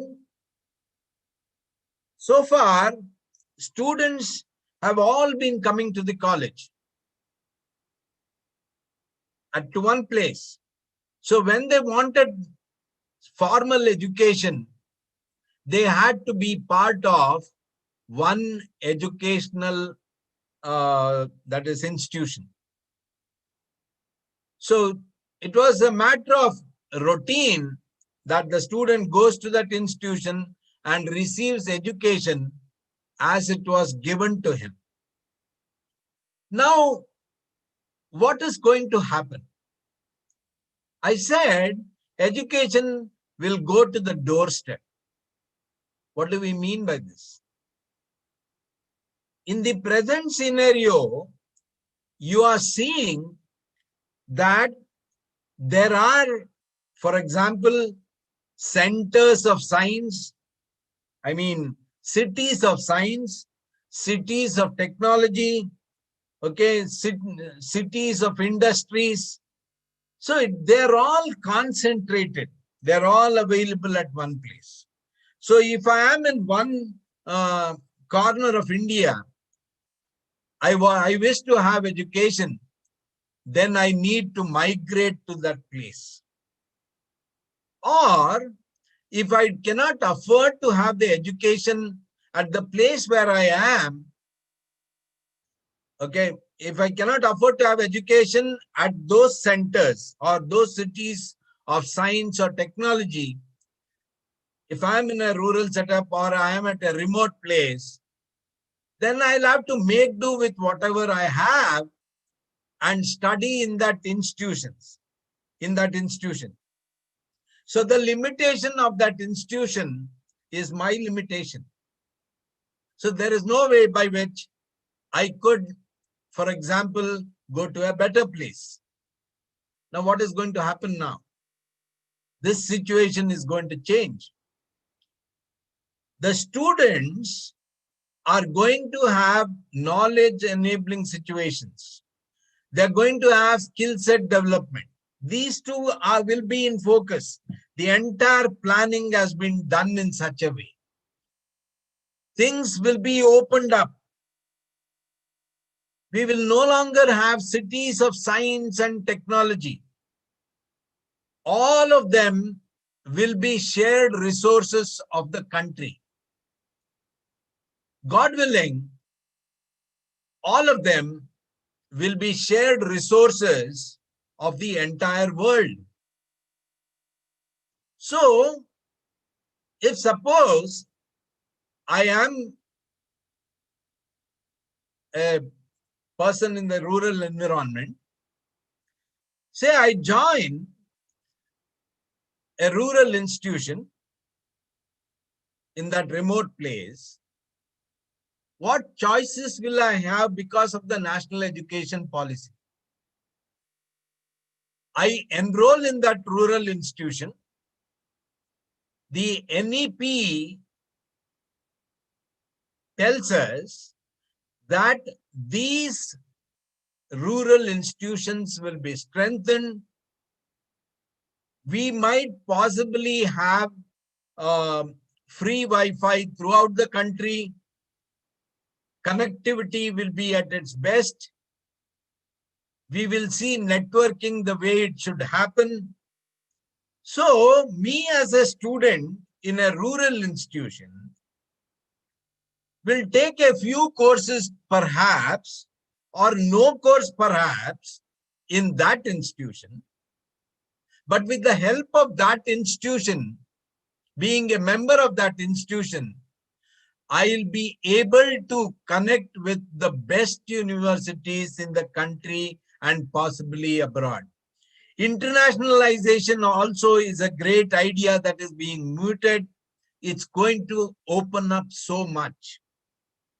So the best of teachers, if I wish, I can learn, say, a mathematics course from someone in the Massachusetts Institute of Technology, from the Stanford University, from Caltech, from some IIT, from some best-known Indian university, from best-known Indian college. So I can pick my courses. I will no longer be thrust on myself the courses offered at that college where I am learning. I have to just enroll in a nearby institution and I can connect to the best of people and the best of places. Mind you, as a consequence of this, what is going to also happen? Say, for example, within a radius of a few miles, there are several colleges. Some college is, for example, well known for arts. Some college is well known for science. Some college is well known for technology. Some college for agriculture. Some college for performing arts. I can choose the courses. The way these will have to be done is what is called as cooperative networking. This will have to be done, but this will happen. The initial hitches are bound to be there. The teething problems, we can envisage all this. The teething problems are bound to be there. So now, when I join that institution, I'll see what are the courses offered, how many credits I'll have to take, how many credits I can manage, okay? And I can even get feedback from people who are knowledgeable. So I can then decide these are the courses I take, these are the institutions I'm going to take them from. These are the people from whom I'm going to be taught. What a wonderful opportunity. Just think of this. The best of people, the best of institutions, the best of infrastructure, they're all going to be there. The spirit of partnership of different levels of institutions is what is going to happen. This calls for a change of mindset. There might be a suspicion that some people are going to play the big brother role. I don't think so. If a proper working relationship is prepared and the understanding is effected, this national education policy, when implemented in letter and spirit, will bring about a sea of change in the entire country. I can, for example, being in a rural place, connect to a computer at a far-off place. What are the policy changes that are going to come? There is a lot of excitement in this. How I wish I were to be, how I wish I was a student during this time when NEP is being implemented. The best of infrastructure, as I said, the best of equipment will be optimally used. No equipment, no infrastructure is going to be underutilized. Suppose you want to give back to society. Suppose you are in an urban setting. You want to give back to society. It could be you could give back within the urban limits, or because of cooperative networking, you'll have dissemination of ideas, you'll have dissemination of information. You can plan a rural-urban cooperation and you can give back to society. So education, when it happens under NEP, is going to be in a very, very holistic way. Change of mindset is definitely required. We normally don't accept change. We are always suspicious about what it is all about. Is it an agenda of someone? As I read the NEP document, I found that the intentions are great and they are so simple to understand. The success of this program will definitely depend heavily on what we think, what we do, how we implement, how we share this information with a maximum number of people. First thing is sharing of information. The stakeholders must know about this fully. What are the choices available? What are the benefits of this? How they can in turn help others? Many things. So the mindset is most important. Now, you'll also see this. I said most institutions will be multi-faculty and multidisciplinary ones. What happened a decade back or 2 decades back was rather unfortunate. We saw technological universities. We saw performing arts universities, agricultural universities, science universities, so many things, fisheries and so on. They were all segregated. Little did people realize that segregation does not help. True education is one when we learn many things. We should know about culture, the arts, the science, the technology. Okay, everything must be there. So the age-old universities of ours, they were serving the purpose. In one university, we had medical colleges, engineering colleges, science colleges, arts colleges, everything in that. So, but the only thing that did not happen at that time was a student from a science college could not take, for example, a course from an engineering college. He could at best take courses in the languages from the arts departments. Taking dance, drama, music, okay, or fine arts, one could not think of.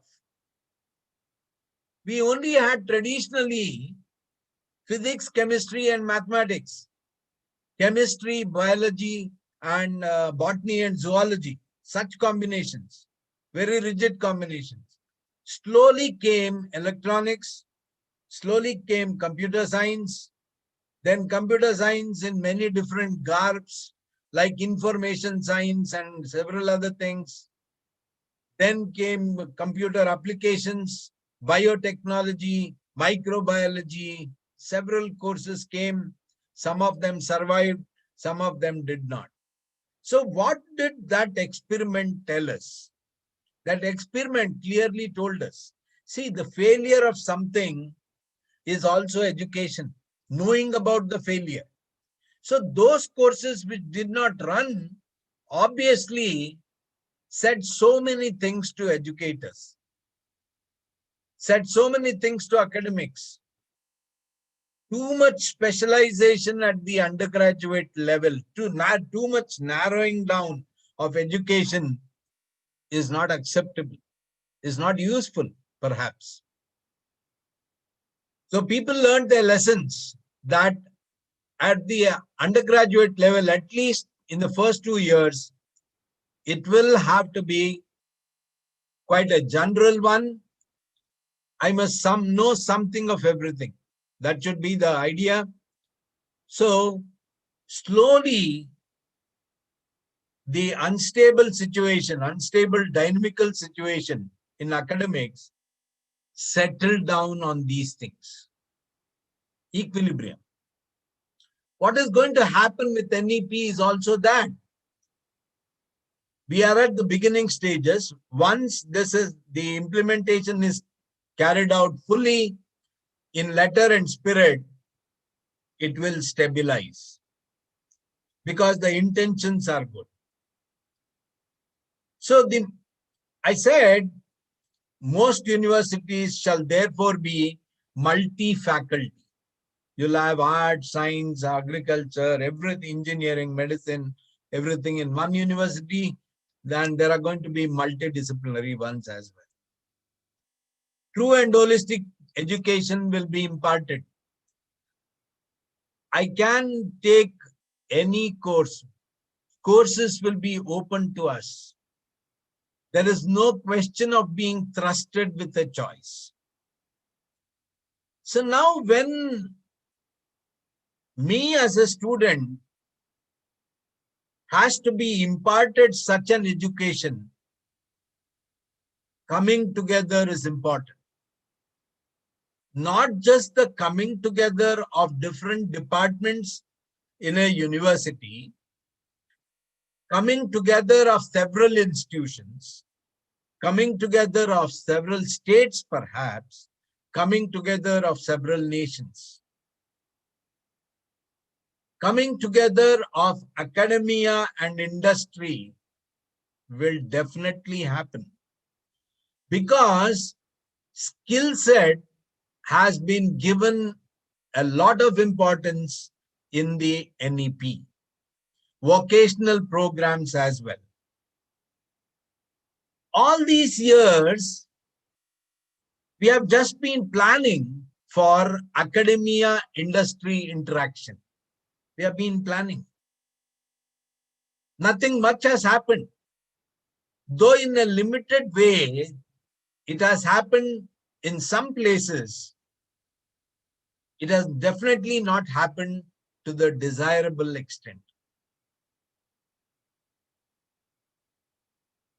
COVID, in a way, is a boon to all of us.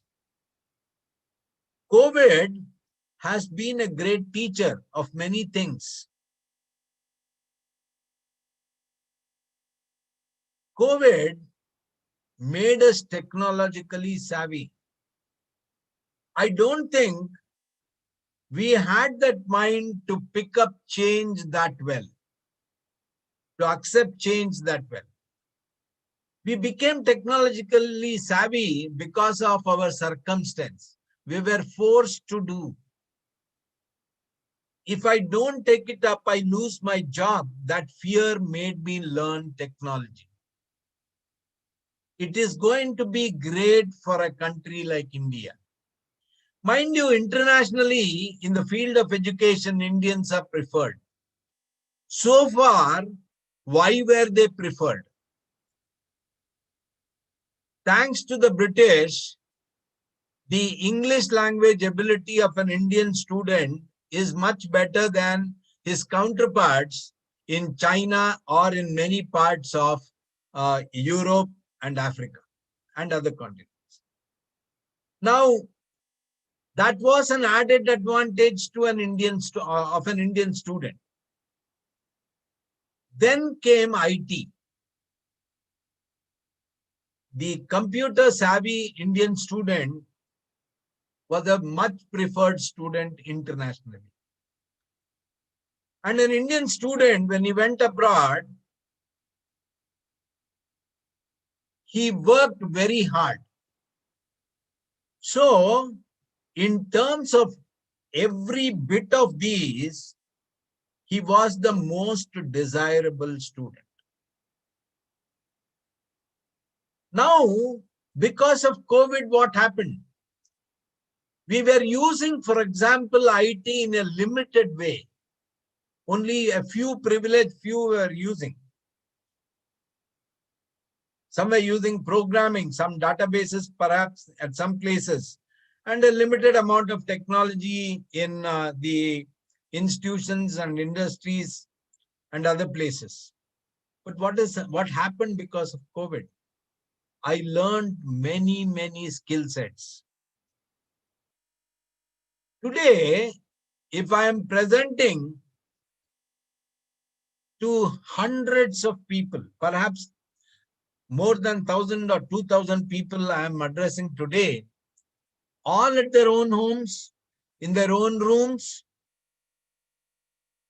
Okay, all this is possible, has been possible because of the opportunity made possible by COVID. So forced circumstances sometimes are a boon, and that is what has happened today. Consortiums, see today what is happening? PhD, Krishnammal College for Women, is providing an opportunity for everyone to come together and hear from people about the national education policy. Tomorrow, when the consortiums will be there, what do I mean by consortiums? The institutions within Coimbatore, for example, the institutions within Tamil Nadu, the institutions of Karnataka, Kerala, Tamil Nadu, Andhra Pradesh, and many other states, the institutions internationally, you will have consortiums of all sorts. So, the programs that will be planned out, that will be for the benefit of the student. So, it is going to be a student-centric one, fully student-centric. I, as a teacher, for example, cannot from now on offer things to the student as a matter of giving. Okay, I'll have to offer choices. I'll have to understand the choices. I'll have to plan the way I give it. I'll have to learn certain things myself. I'll have to unlearn certain things myself. See, the national education policy, I really appreciate for the wide range of thinking that has gone into it. Now think of this. If I'm a student, I I have heard such stories. Even last year, I had a student by name Mohammad Rafiq. His father passed away during an examination, just 2 days before an examination. And mind you, an excellent student of mathematics, he somehow managed to take the examination. COVID, mind you, was a saving grace for him because all the courses went online. He was able to continue his master's program only because of COVID, only because the Christ University offered an online program, offered the program online. So he continued. He is continuing and he will complete it creditably well. That is my wish and hope. So what is coming as a result of NEP is going to help students like this. Someone's situation is not okay for continuing with their education. There are multiple entries and exits.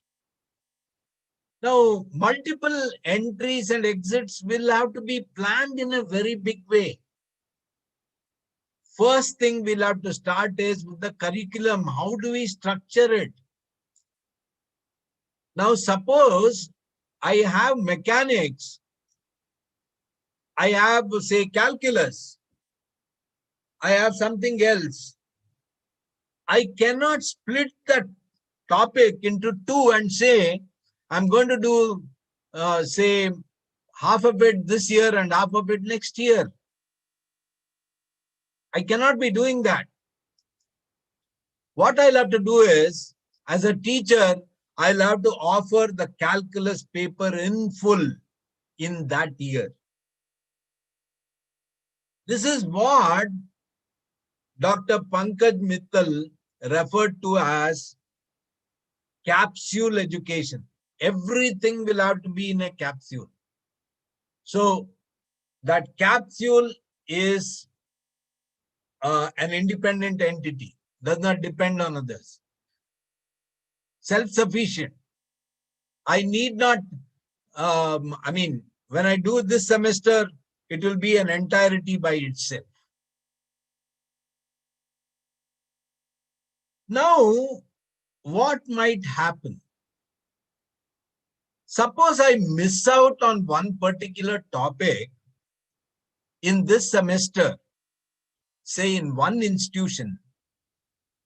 Just think about this. I have several options to take the same course in other semesters at other institutions. So consortiums of all sorts, they are going to help the student in I'm sorry, what did I do?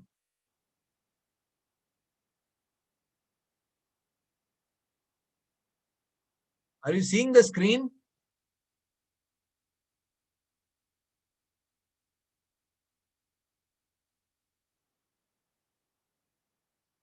Hello?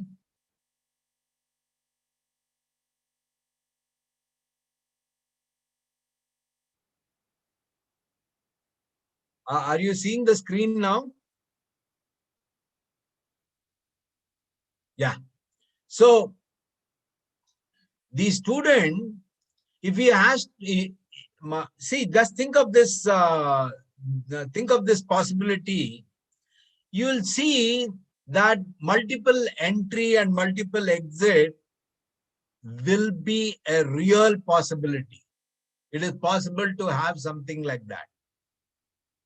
I need not, for example, suppose I discontinue the course, I need not go back to the first year again.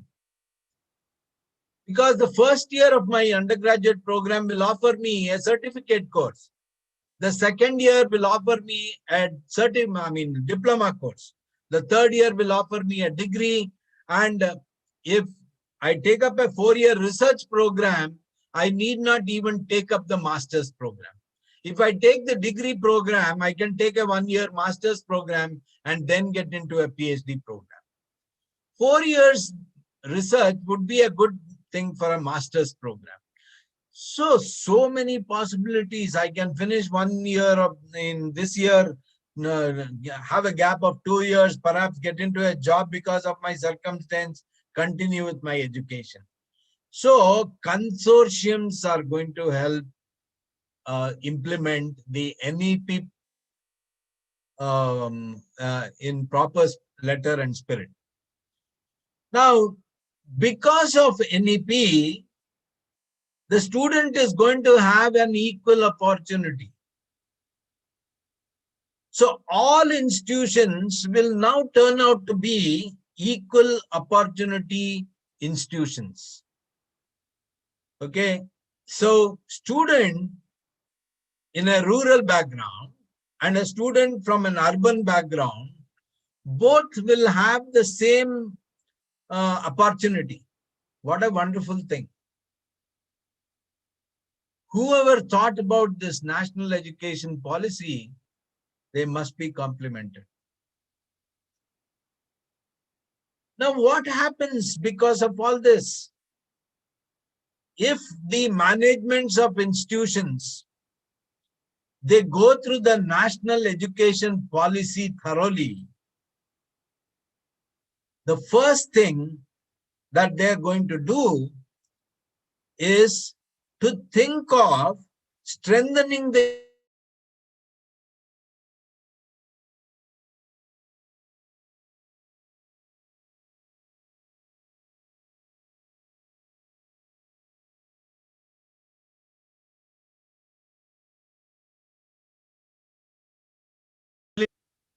when I say opportunity means what? It means the opportunity to make good the new situation that the institution has. The institution cannot live a life of isolation. The institution, whether it likes it or not, will have to be part of cooperative networking. The institution will have to open up.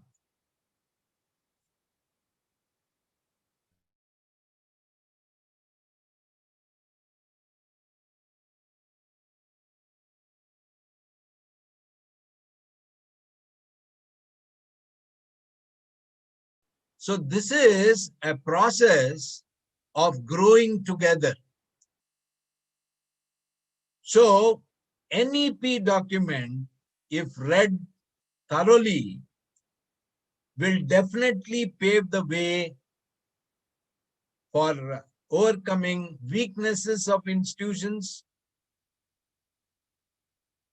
and it provides opportunities for them, immense opportunities. Internationalization, when it happens, there will be a lot of competition. We will possibly learn the good things from others, and the good things from us will be passed on to them. So mutual dissemination of ideas is definitely going to be there. The groundwork for all this exchange of ideas and opinions about different thought processes, implementation procedures, all this can happen only when we actively associate and participate. So a great deal rests on all of us, on institutions, on faculty members, on the stakeholders, the students, on the management, on participating institutions. We can have several different networks, one network for each program, but this will have to be planned very, very soon, because this is going to happen very soon. Now, it is not only planning of academics that is what is needed now. You also need to identify internal areas of planning. How much resource to allocate, what type of resource to allocate.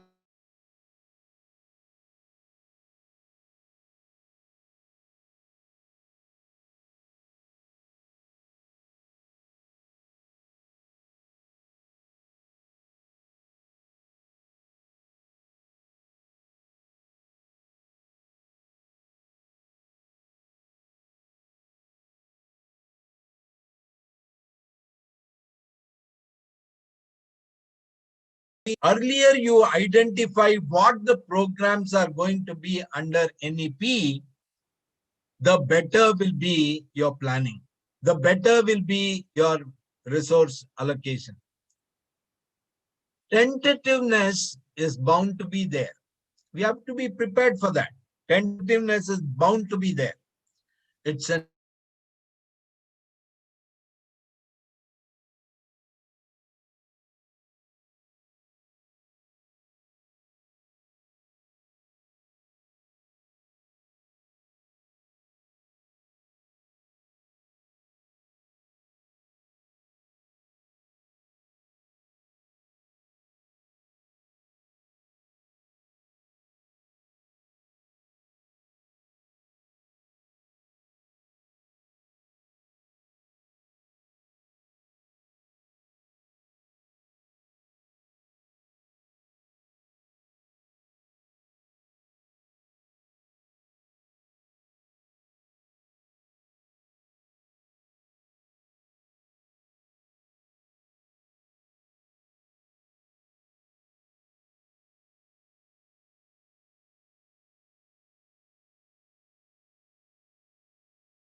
hello?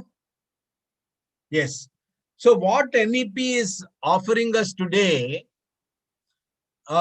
is it's providing a great opportunity for us to come out of our comfort zone, meaning it is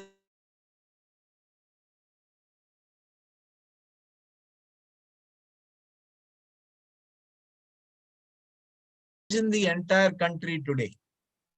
When I say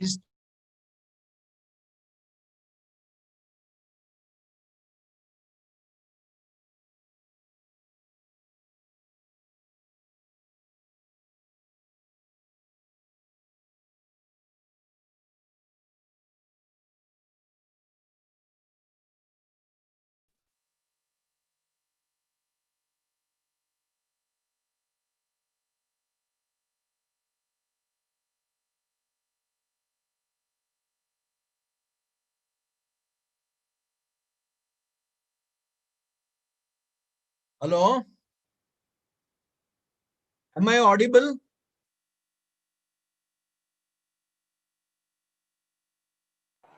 Hello? Audible, sir. You are audible. Audible? Okay. So now here, what is it that we are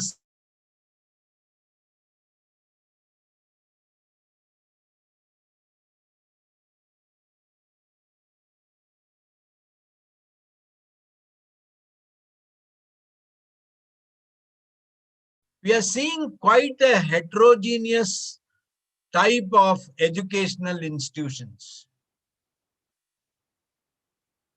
The ultimate aim is not to have homogeneity of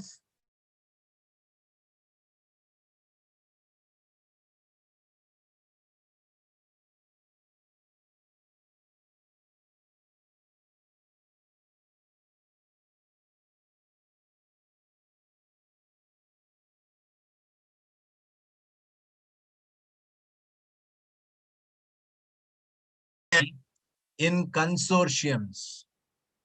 So that is the great idea behind this NEP program, National Education Policy. So now time and again we are hearing that the assessment and accreditation is going to change. By reading the NEP document, it became very apparent to me that the assessment and accreditation is going to see a sea of change in it.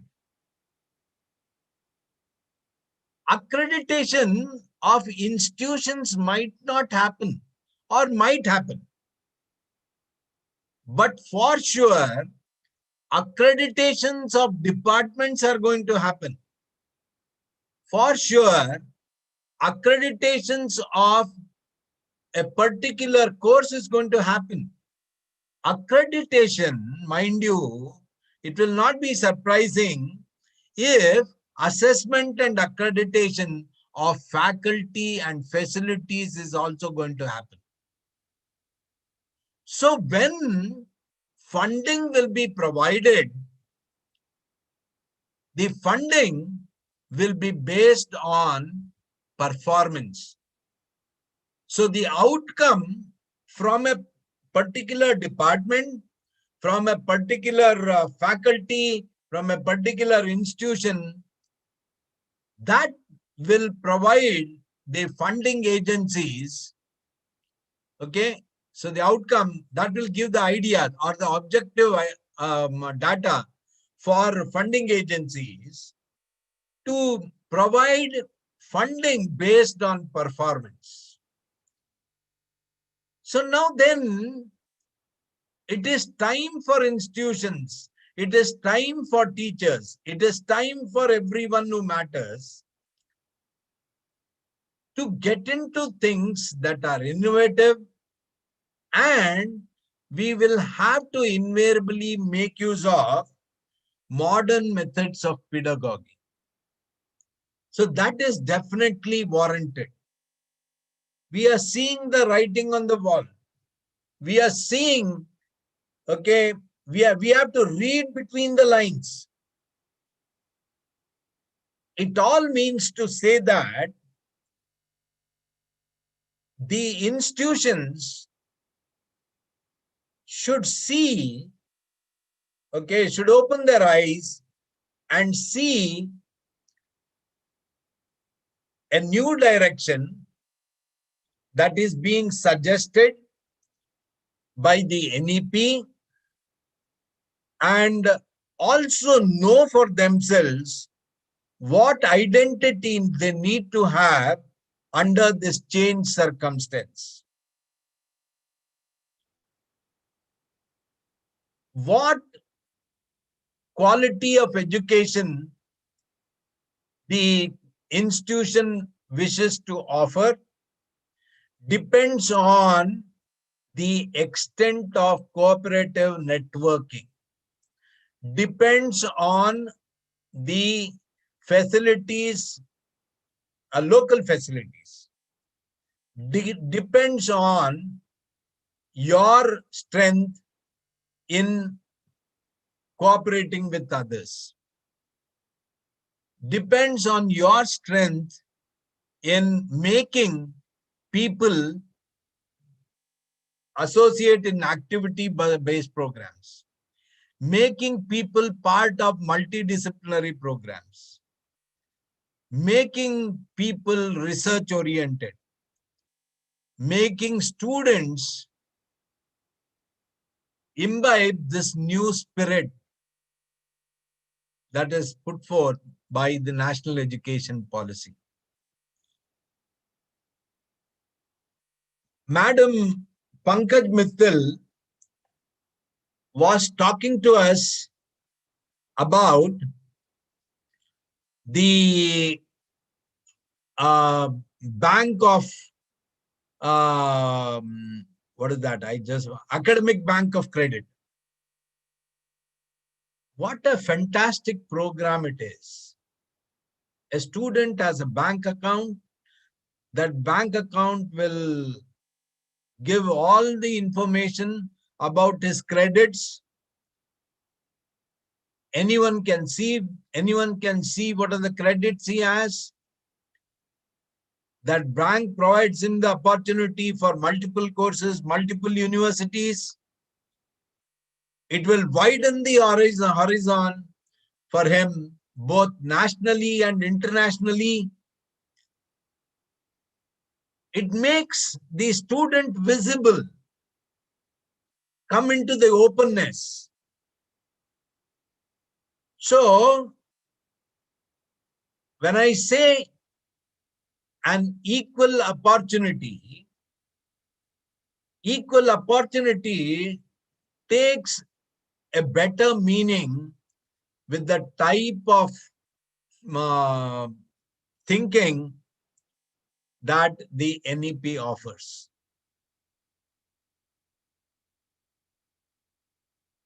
Job worthiness and job readiness, these are two things. Now, when someone undergoes a course, then that someone will assimilate depending on his capability. He will be endowed with some capability. By his own effort, he will learn, he will add to his capabilities. This education, which provides a holistic education in every possible way, by providing the best of facilities, by providing exposure nationally and internationally, in addition to his endowed capability, the capability that he adds to himself by virtue of the education that he gets under NEP will definitely make him job worthy, because skill set is going to be an important part of the program. For those of the students who possibly cannot think of higher education or higher education beyond a point, vocational courses are also there. So the students can decide, depending on their own assessment, whether they are job ready. It is easy for them to identify because there are several measures indicated in the Academic Bank of Credit that gives an idea to the people who want to recruit what capabilities that particular student has. So, by fully participating in the program as envisaged by NEP, job worthiness and job readiness will be a common trait of the student.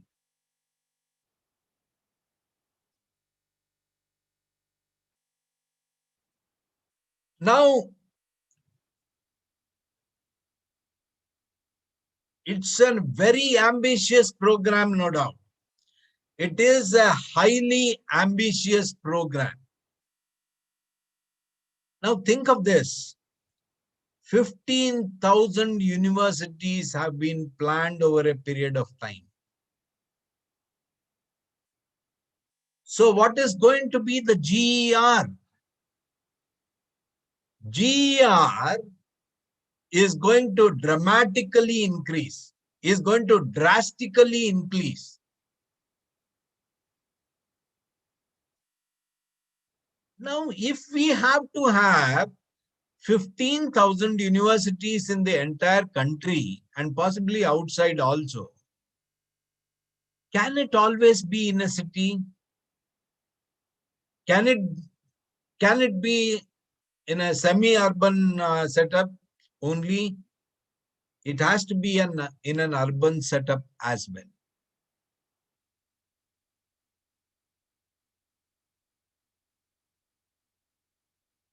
Now, when the student in a rural setup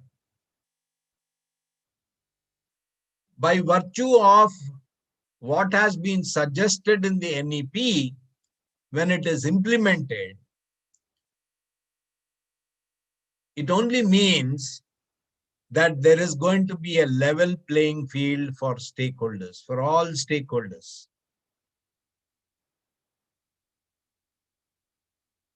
Your identity as being a rural person or a semi-urban person will not come in the way of your education.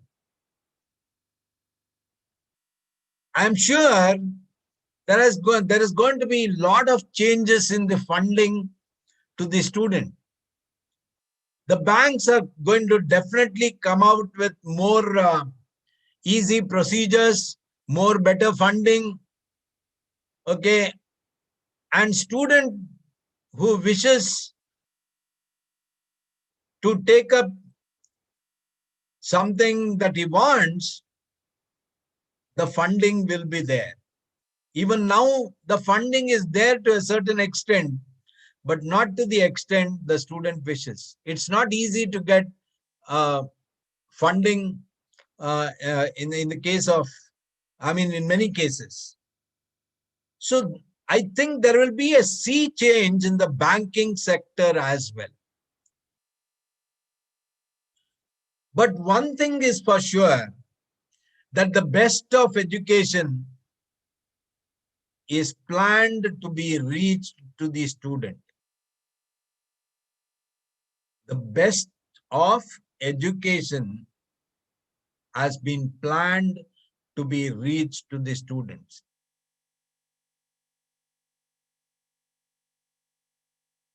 The government has done its job. The committee and the participants, when I say participants, people who who participated in the preparing, giving their opinion to be included in the NEP, they have done their job. A great onus is on the teaching faculty now.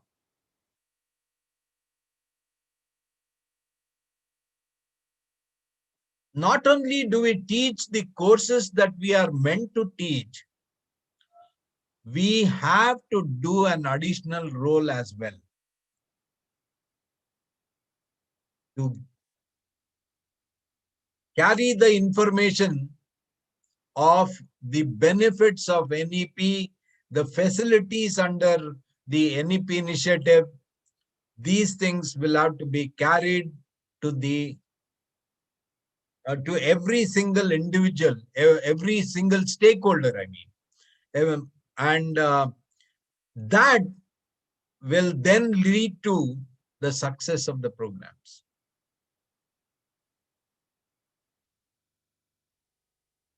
If we are able to convince the students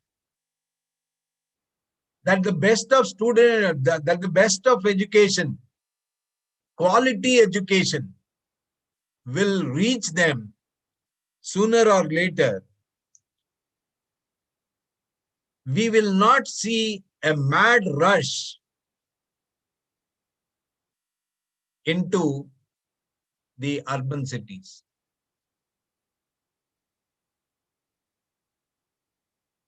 Having said so many things, it is imperative that the success of this program rests with institutions, rests with teachers, and to a great extent with the stakeholders, the students. Each one of us has a role to play. As I mentioned earlier, there is bound to be tentativeness. There is bound to be some teething problem here and there, because we are not certain how to go about doing it. Let me take an example. Now, suppose I have to allow my student Say I have an institution and I have to allow my student to take courses at a few other places. That information must be available. That planning must be in place. There must be some cooperative networking, as I said, in deciding when to have courses meant for students outside that institution. There must be a proper planning of the timing of these classes. Which day, particular day, to have, say for example, the performing arts course. When do we have the test? Because one thing which naturally comes to us while discussing this is clashing of various things. These will have to be discussed and sorted out. Most importantly, as I said, the institutions are important, the teachers are important, the students are important, infrastructure, all these are there. But when it comes to management, teachers and students, we all need to have patience for each other. The students would have a number of questions about various things. It is natural. It's going to be a new system. The teacher himself or herself will have a lot of questions. How to go about doing it. The management will also have its own questions. They are the facilitators. They have a great role to play. When the management is participative, great things can happen. When the teaching faculty responds to the management's interest and initiative, much more greater things will happen. When the students receive it and receive it well, truly incredible things happen. With a lot of hope, with a lot of positive thinking, let us be part of this great initiative, national initiative. Perhaps, who knows? It can be an international initiative. It could already be an international initiative. So let us all be part of this program. Let us start planning now. Let us act as catalysts for change in the society that is envisaged in this NEP, and in the best possible way, let us implement it and think and dream of an India that is glorious and prosperous in the years to come. Thank you very much.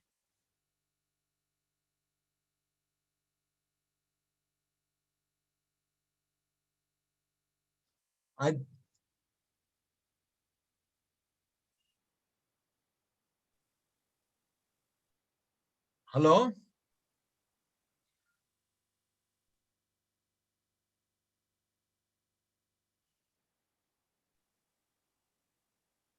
Thank you, sir.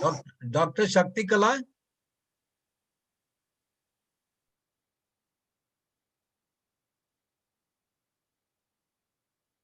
Hello? Hello? Hello, sir. Yeah, I think I'll allow a little time for questions. Yes, sir. So anybody has questions, you can ask now.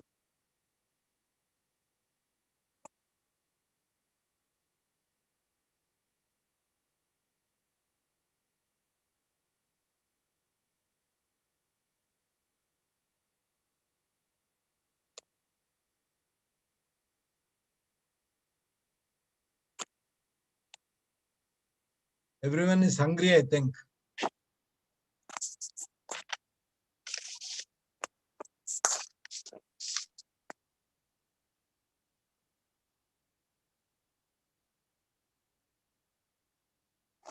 So any questions, I'll tell them to post mail to you, sir. Okay. Okay. Okay, sir. I'll read the vote of thanks. Yeah. Good afternoon to all. It is my privilege to propose vote of thanks for this section. I sincerely thank our guest speaker, Dr. Pradeep G. Sideshwar, Senior Professor, Department of Mathematics, Christ deemed to be University, Bangalore, for sparing his valuable time to address the technical section and for highlighting on the topic quality institution through NEP implementation. Once again, I thank you, sir.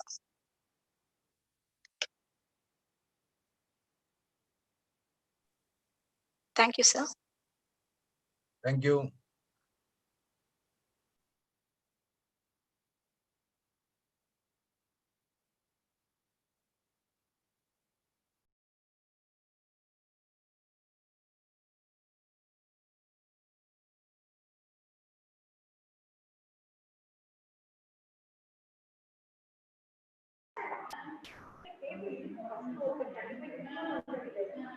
The next session will commence at 2 o'clock. Thank you for joining with us. We'll meet again at 2.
Athena?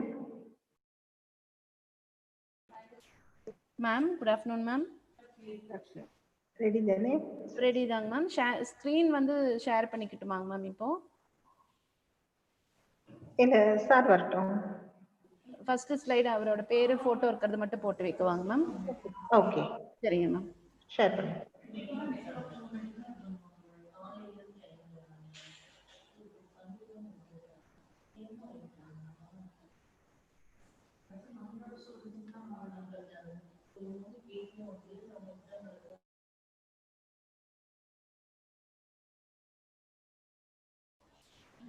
Ma'am screen விசிபிளா இருக்காங்க ma'am?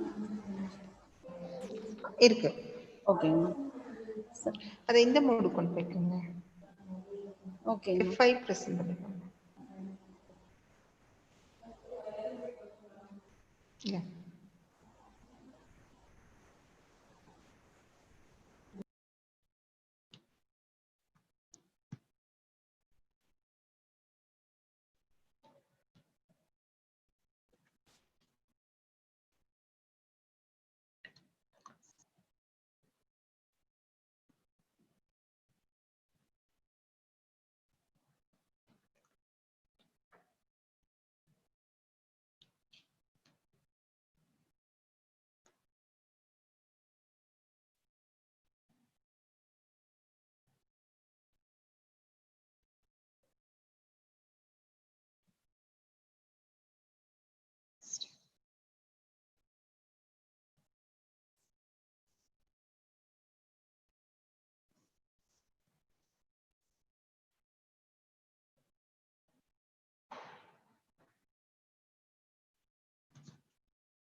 Athena, sir will join within 5 minutes.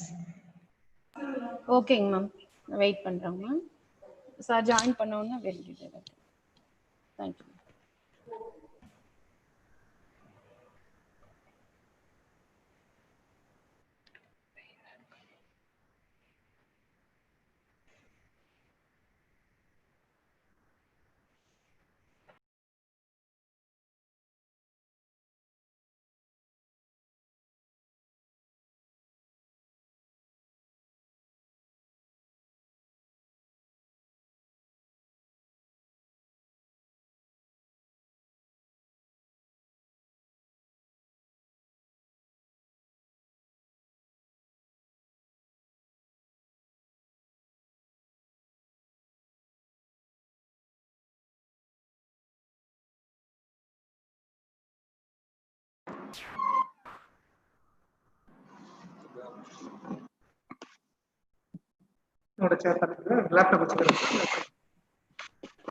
Welcome, Dr. Deenadayalan, sir.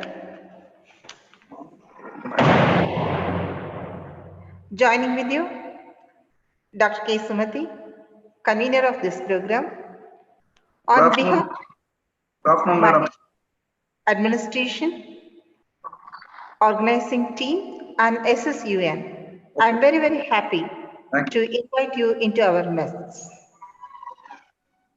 I request Dr. Athena to formally introduce our guest of honor. Thank you, ma'am. I extend a warm welcome to one and all for this post-lunch session. It gives me immense pleasure to introduce the guest speaker from my own discipline, Dr. S. Deenadayalan, Associate Professor and Head, Department of Economics and Center for Research in Economics, Madura College, Madurai. Professor is having more than 3 decades of teaching experience.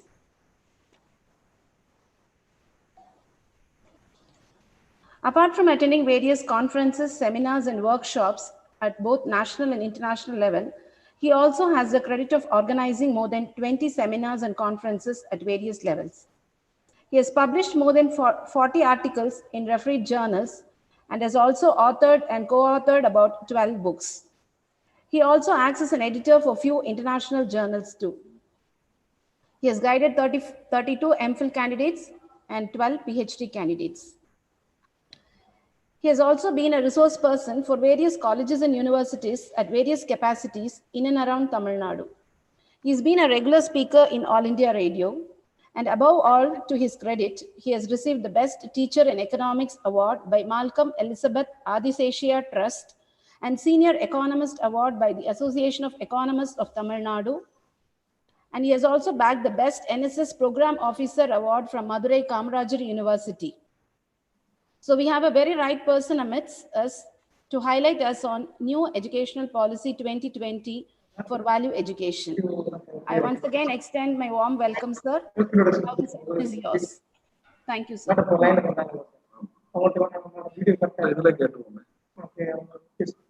afternoon, madam. Good afternoon, sir. Good afternoon. Your voice is clear or not? Am I audible? Yes, sir. Thank Yes, you, sir. madam. Okay, sir. Shall I start? Please, sir. Can I talk bilingually or only in English? Bilingual. Okay. Respected organizing secretary of the seminar,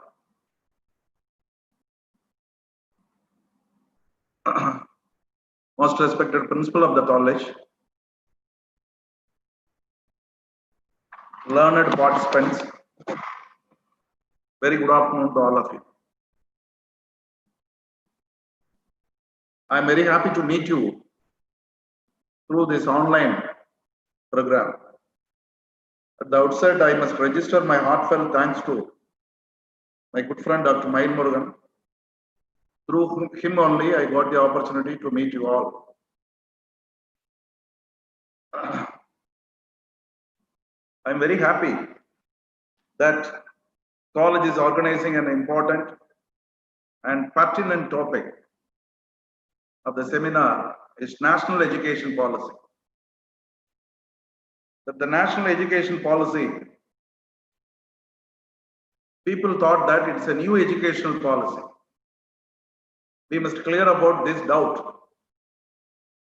As soon as the independence got by India, we have been enriching and empowering our education system by way of many commissions,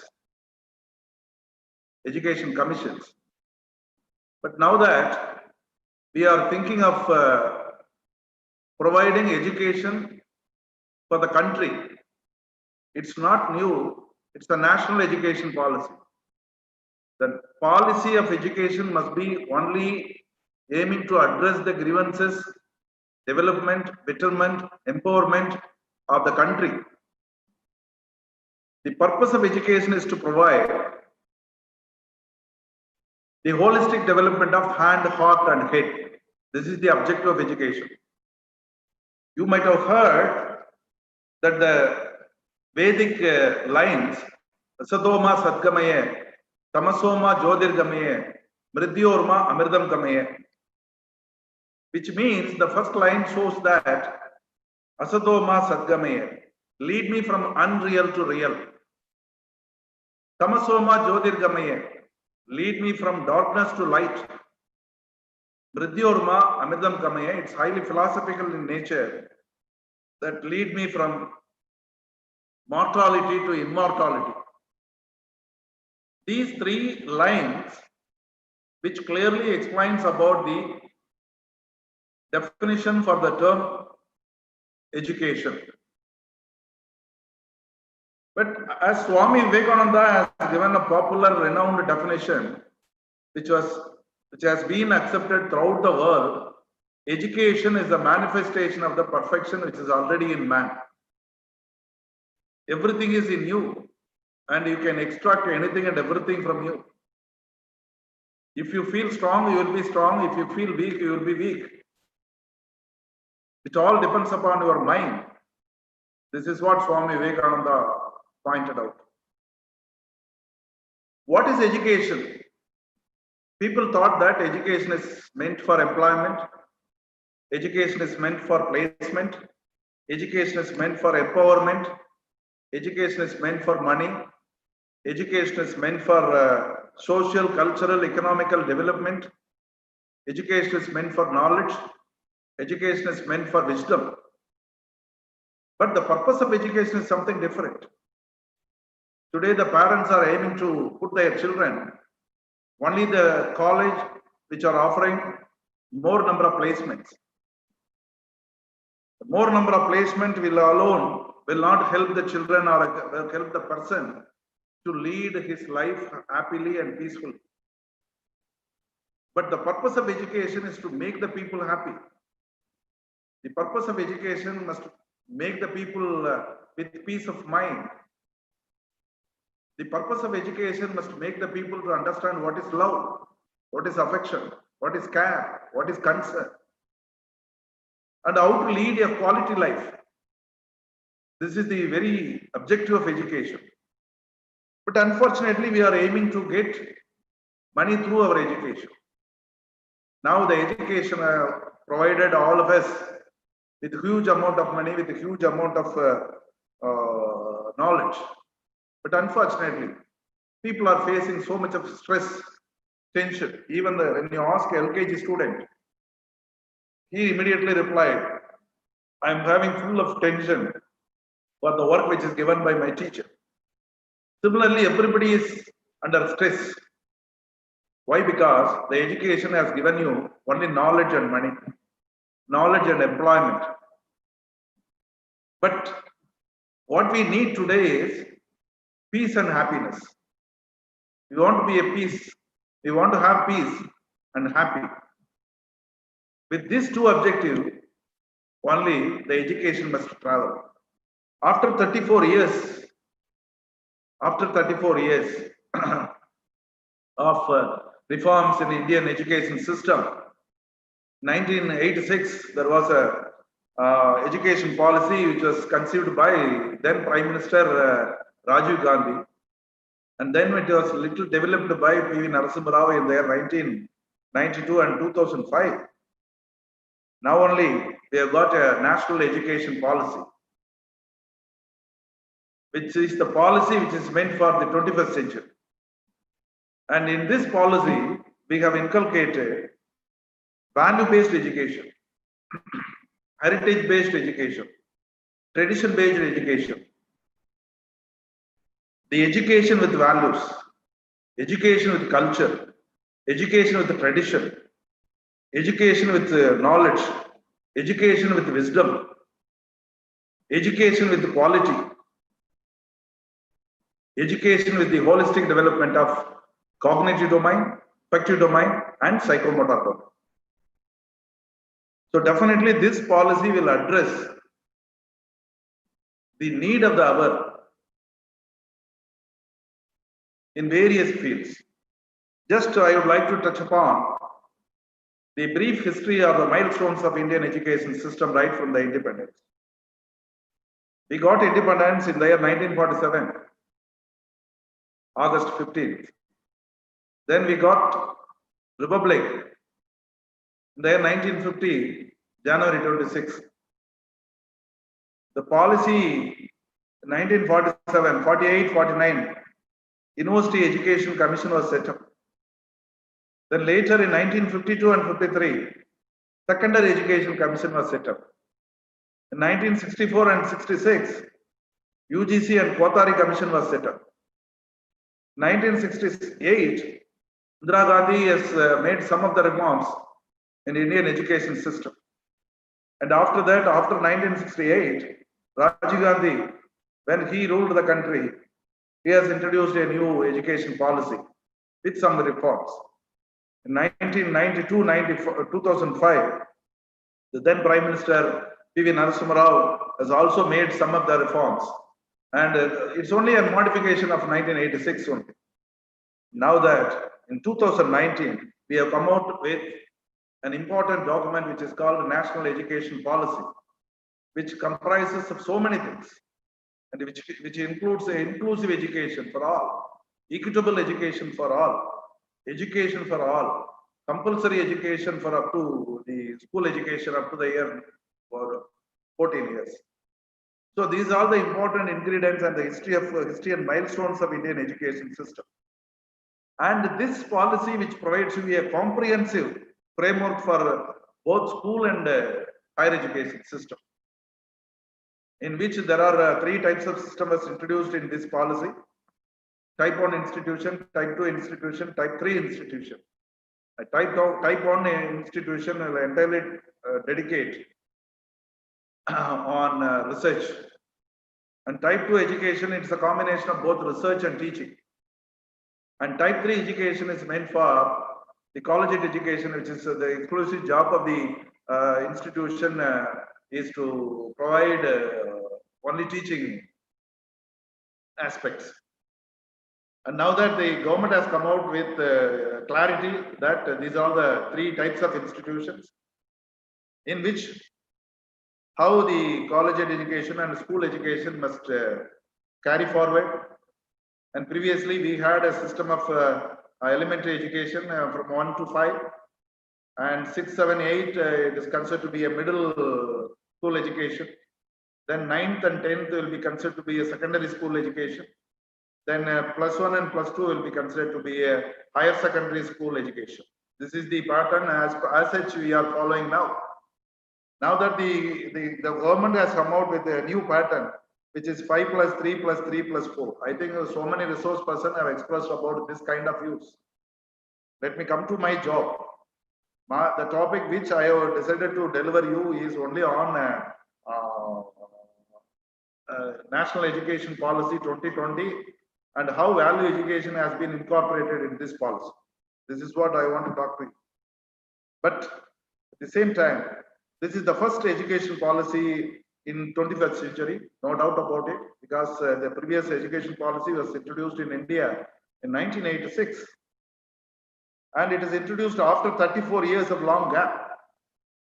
And every minute is changing in nature. Every second is changing in nature. So world is full of dynamism. Dynamics is very, very important. Change is inevitable. Change is needed. But unfortunately, we have not modified or we are not having any reforms.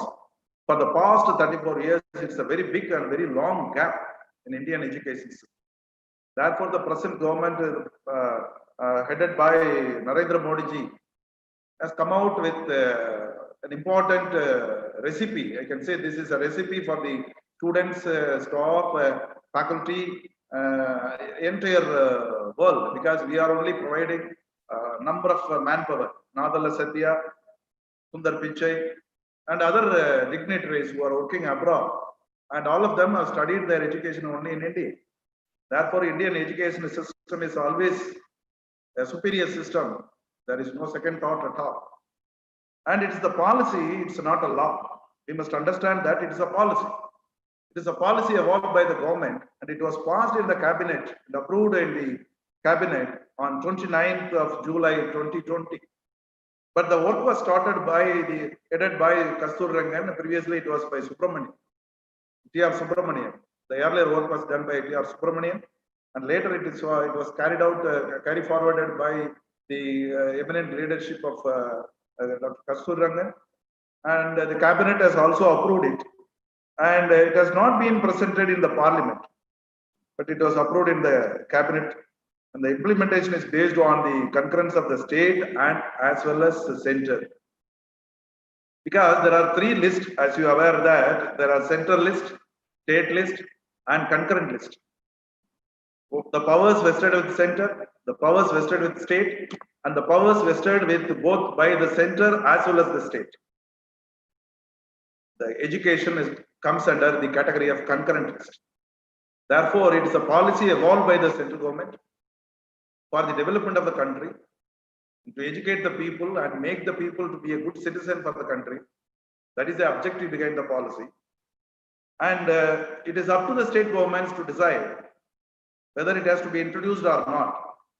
But it is a mandatory because it is passed in the cabinet and the central government, and it should be respected by the state government. And the state government may give some kind of suggestions in order to improve the policy. So the objective of the policy is very clear, that the objective is to make the citizen happy and peace, and to make the citizen to lead the quality life, and to make the citizens to be a #1 citizen in the world in terms of education and empowerment. So these are all the objectives of the timeline fixed by the central government is to achieve this policy for about another 20 years. Now we are in 2020, and the time limit stipulated by the central government is to achieve all the objectives, all the points which is envisioned by the 2020 National Education Policy in the year 2040. This is a foresight of the present government, and definitely which will give you fruits for the future generation also. And the national education policy is mainly aiming to make the students to be a character-oriented student. And the student must be a constructive student. And this curriculum framed for the benefit of the students by using the ICT technology, information communication technology. And now that we are meeting through online, and ICT is absolutely essential for today's education. Now that the government has come out with many programs under the SWAYAM portal, MOOCs, NPTEL, and these are the areas which the students are given so much of opportunities. Empty number of opportunities are there to study. But you can acquire knowledge, but you cannot acquire wisdom. You can acquire employment, but you cannot acquire discipline. But this kind of education which provides you both knowledge and wisdom along with character. So character is very, very important. Now that today the students are not respecting the elders, or the youngsters are not respecting the elders, and the students are not having a cordial relationship with the teachers, and they are not even cordial relationship with the parents and the society. Why this is happening so in the society? The problem is with our education. We are aiming to provide information, and we are not aiming to mold the character of the student. Now that we have come out with a choice-based credit system, and the information are all given to the students at a rapid speed, but unfortunately without having any human touch. Human touch is very important. Discipline is very important. At this juncture, the education given by the central government policy provides in a very different angle, which I may conceive it in a different way. We need 10 commandments to lead our life happily. And all the 10 commandments must come out only from education, because education is a drawing out behavior and pouring in. It's a drawing out process and pouring in process. And we want to have a desirable change among the students' community. We want to have a desirable change. Suppose a boy who is admitted in the BA Economics program in one of the colleges with the habit of smoking, when he goes out of the college after completing 3 years, and he must go with the degree, not with the smoking habit. That is the objective of education. At this junction, there are very many people, very elite people who are listening to me. I would like to highlight the importance of education by using 10 commandments in our life. All the 10 commandments which are inculcated in national education policy when you are going to have a deep study and depth study in the education system. And I would like to list it out 10 commandments for our life, and that is very much incorporated in national education policy. I is a one-letter word. You will have to avoid it. And the department is running not because of myself, because I'm heading the department, but the head of the department alone cannot take the department to the higher level. And it is a teamwork. So wherever I speak, I must speak in such a way that I should not use I, and I have to use necessarily be. So I is a one-letter word. We will have to we will have to avoid it. And B is a two-letter word. B is a two-letter word. Wherever we talk, wherever we speak, wherever we do anything, and we must always tell that it is a teamwork. So B is a two-letter word. We will have to use it. Ego is a three-letter word. Ego is a three-letter word. You will have to kill it. You will have to kill it because ego should not come. So I am holding 5 PG degrees or 6 PG degrees. It's nothing. There are very many people who have achieved so many things in their life. You cannot compare on par with the Aryabhatta or Bhaskara or any other Indian scholars. So you cannot even compare. So your degree is not at all a matter. So ego, you should kill it. So this ego should not come from among the students and among the teachers. This is what the education policy is trying to tell. And love is a 4-letter word. அன்பிற்கு உண்டோ அடைக்கும்தால் அன்பும் அறனும் உடைத்தாயின் இல்வாழ்க்கை பண்பும் பயனும் அது. There is no use at all if there is no love. அன்பு இல்லை என்றால் எந்த பயனும் இல்லை. Love is a 4-letter word. You must respect others. You must love others. You must like others. So love is very, very important. Love is one of the effective weapons to solve any kind of problems in the world.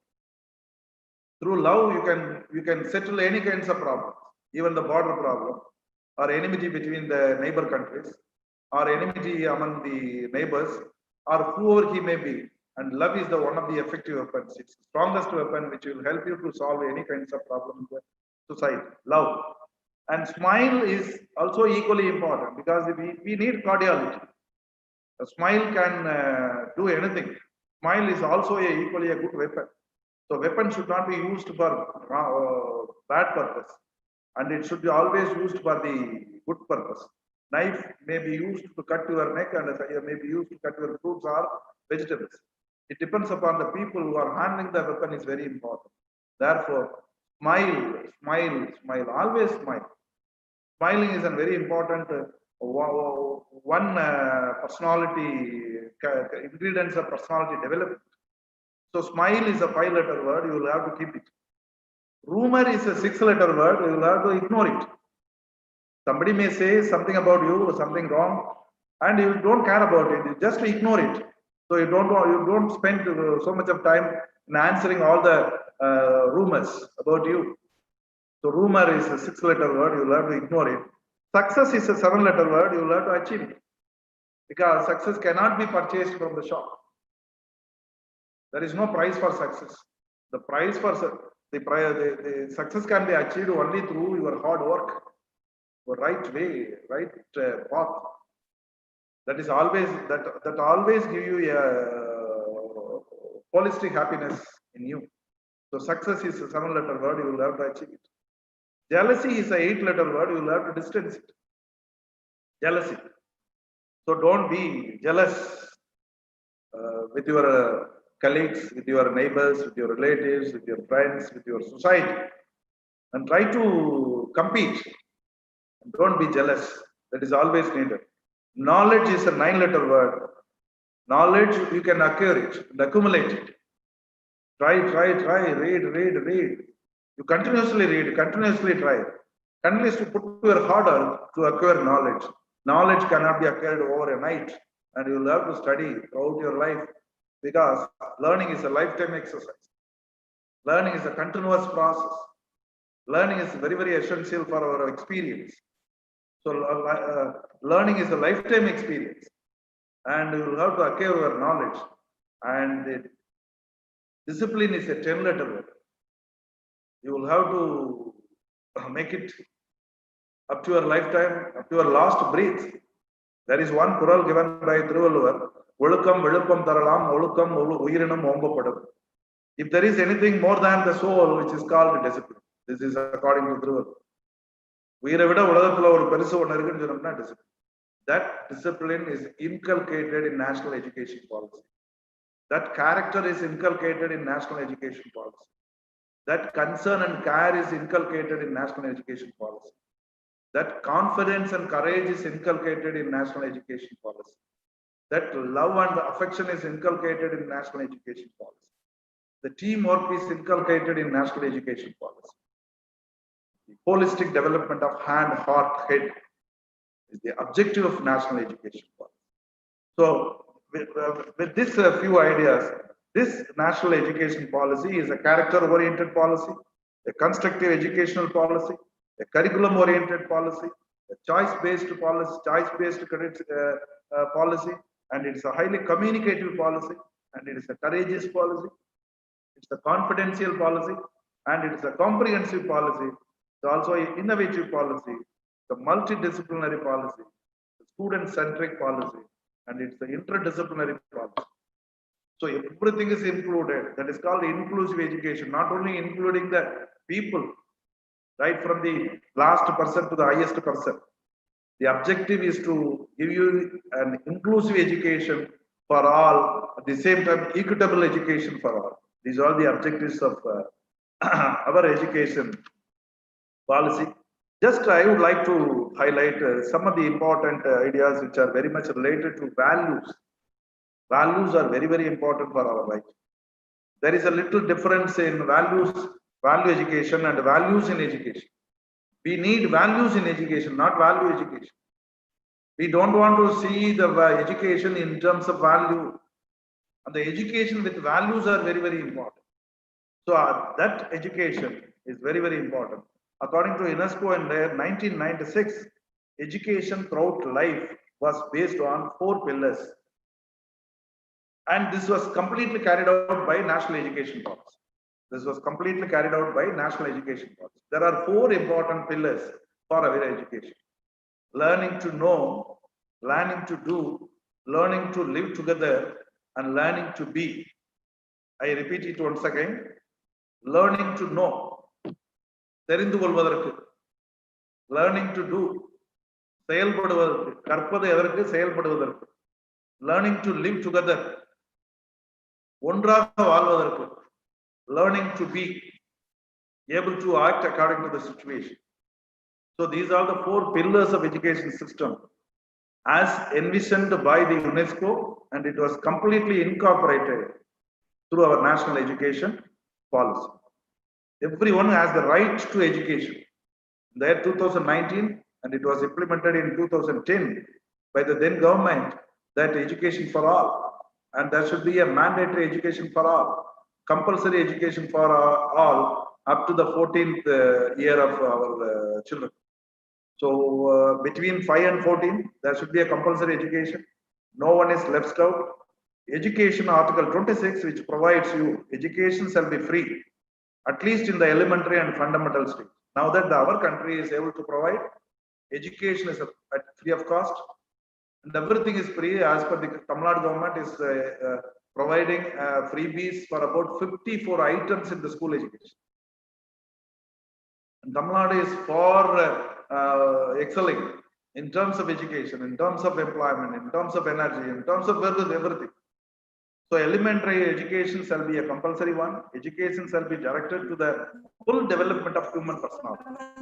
The objective of national education policy is to not only to provide employment, but also for the full development of the human personality. Here we need human. We want to be a human. We don't want to be a professor. We don't want to be a principal. We don't want to be a vice chancellor. We don't want to be a politician. We want to be a human. That is the objective behind the national education policy, for which the national education policy is trying to provide 4 pillars, namely learning to know. For learning to know, what we mean that acquiring body of knowledge, how to learn so as to benefit from the opportunities. Here, the Indian government is able to provide so much of opportunity, whereas other countries are not. You cannot compare with other countries because we are able to provide at free of cost education. The government is trying its level best to provide everything at a free of cost up to the school education. Then they try to give you some kind of research aspects. Learning to do, acquiring not only an occupational skill but also competence to deal with many situations.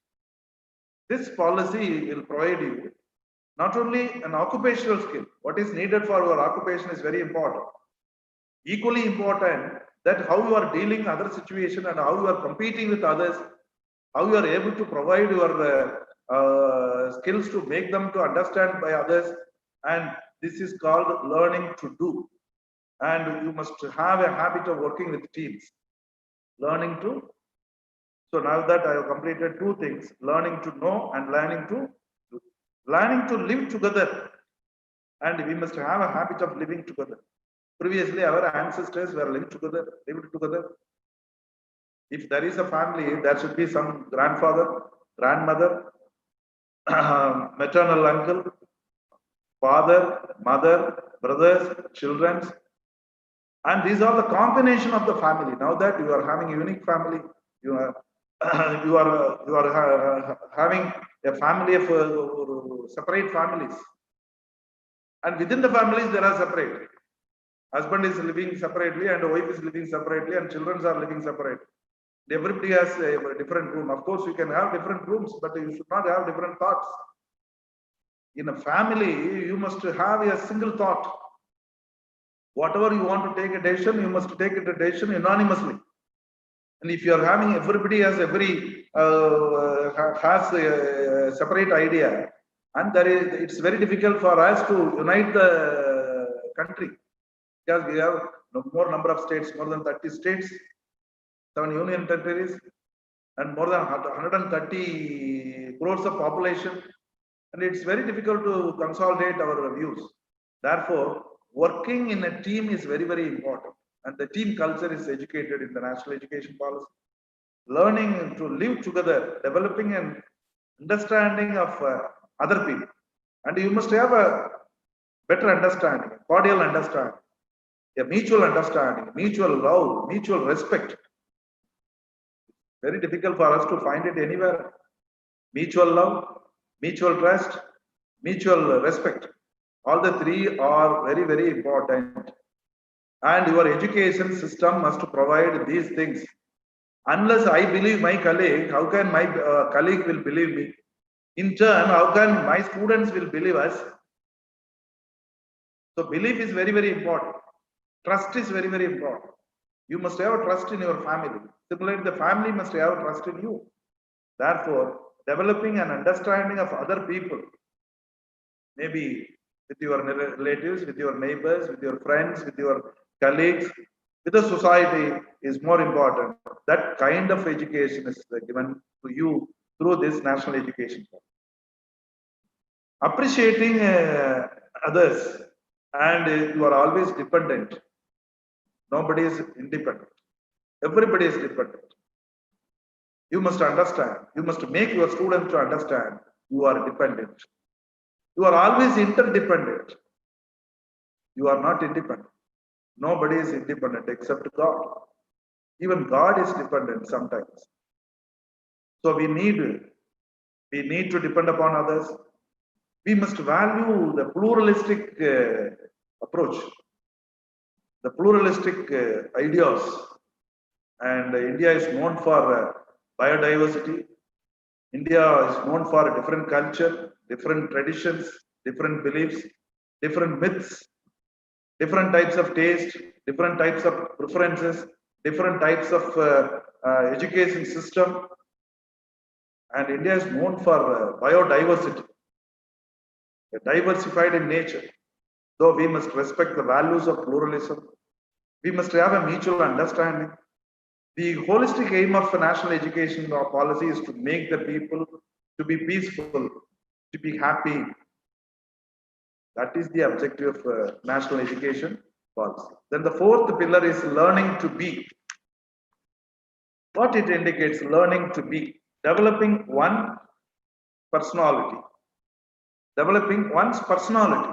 What is meant by personality? Personality is not related to 6 feet height and color and a well-built body, which talks about the holistic development of 3 domains, namely cognitive domain, affective domain, and psychomotor domain. When you are going to develop all the 3 domains, knowledge, understanding, application. The cognitive domain is related to knowledge, knowing things. Affective domain is related to understanding, that is called feeling things. And the psychomotor domain is very much related to the application part, skill, the applying our skill. Whatever we have learned, we will have to apply it. We must understand it. So understanding and application is the twin eyes of our national education policy. The students must be given opportunity to feel it, to understand it. Now that the present education provides you only knowledge and understanding, now that the national education policy is trying to provide the another scope, which is called, along with understanding, the students must be able to carry forward, able to do it, able to do it. There is one saying in English, I see, I remember, I hear, I remember, I see, I understand, and I can easily understand whatever I am doing. So understanding is possible only by doing.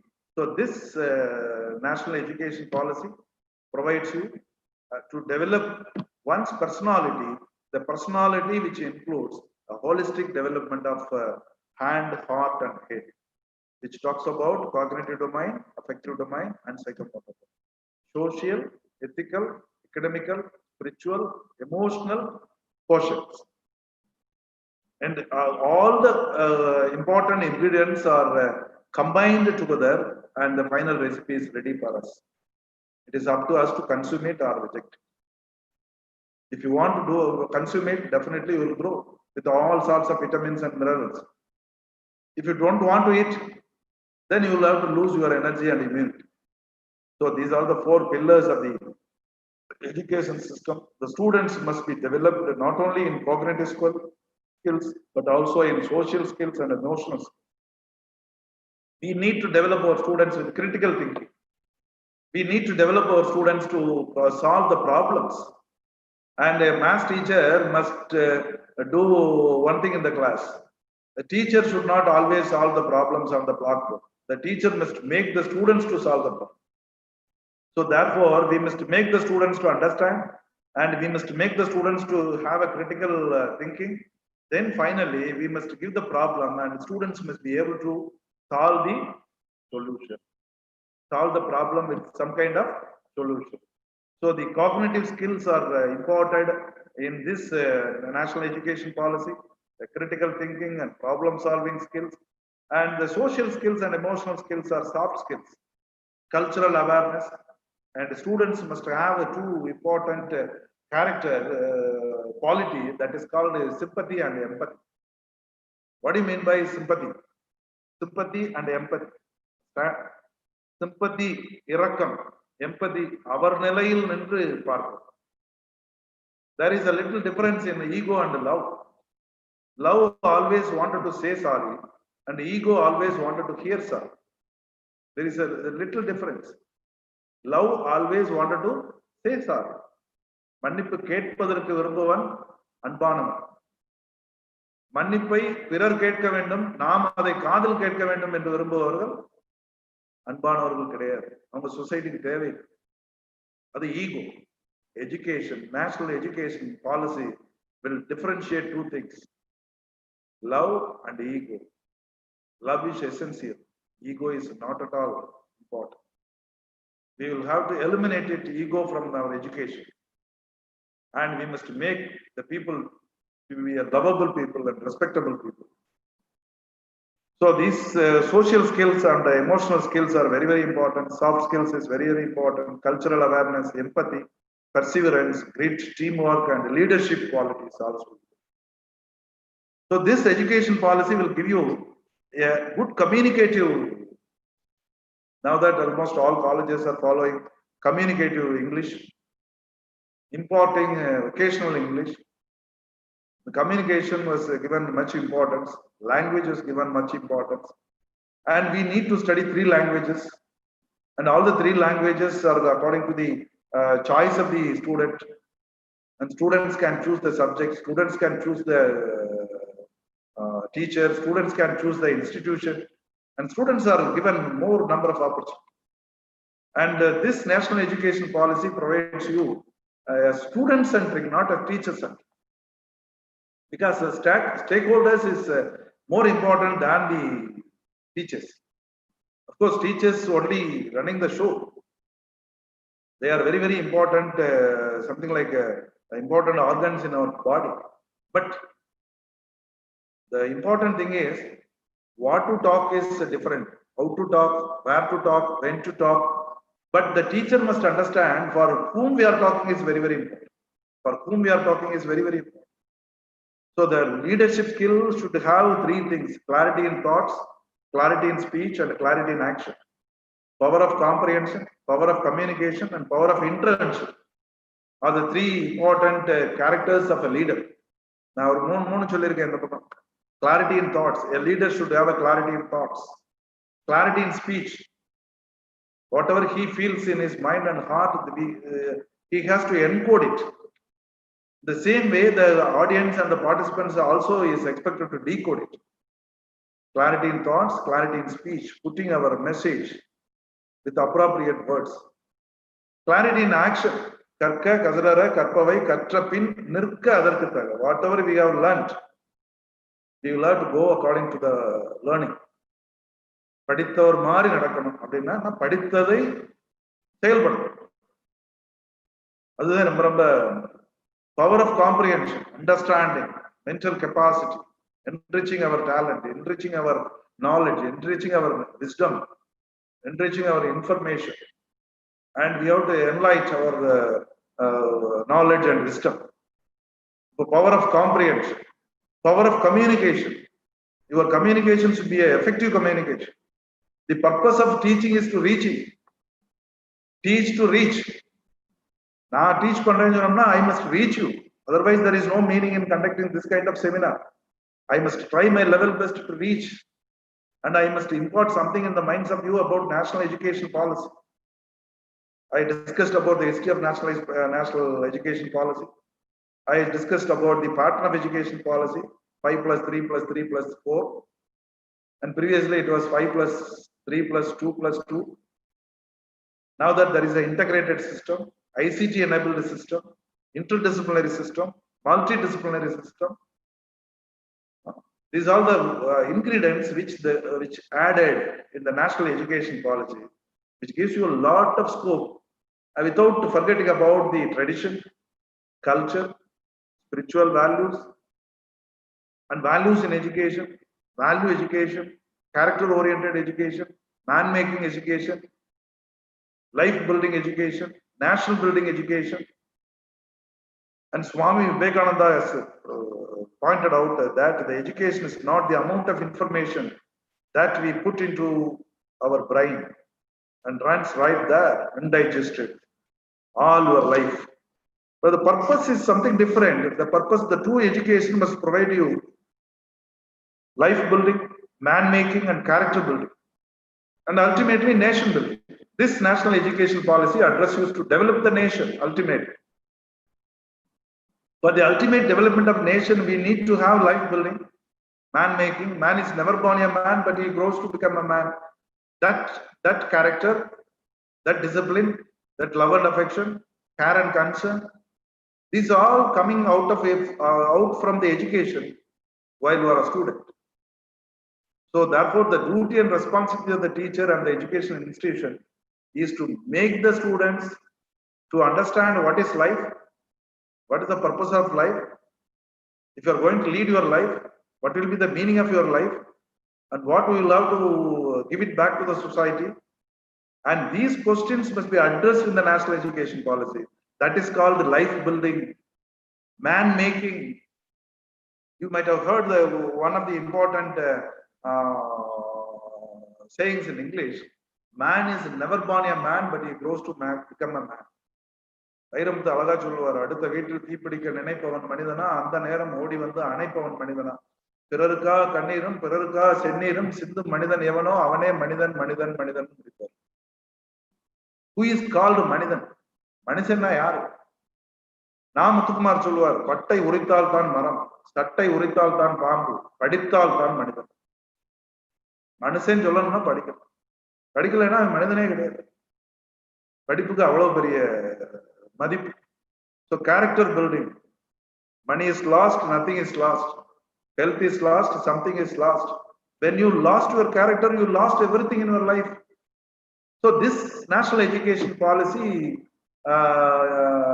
is able to provide you life building, man making, character building.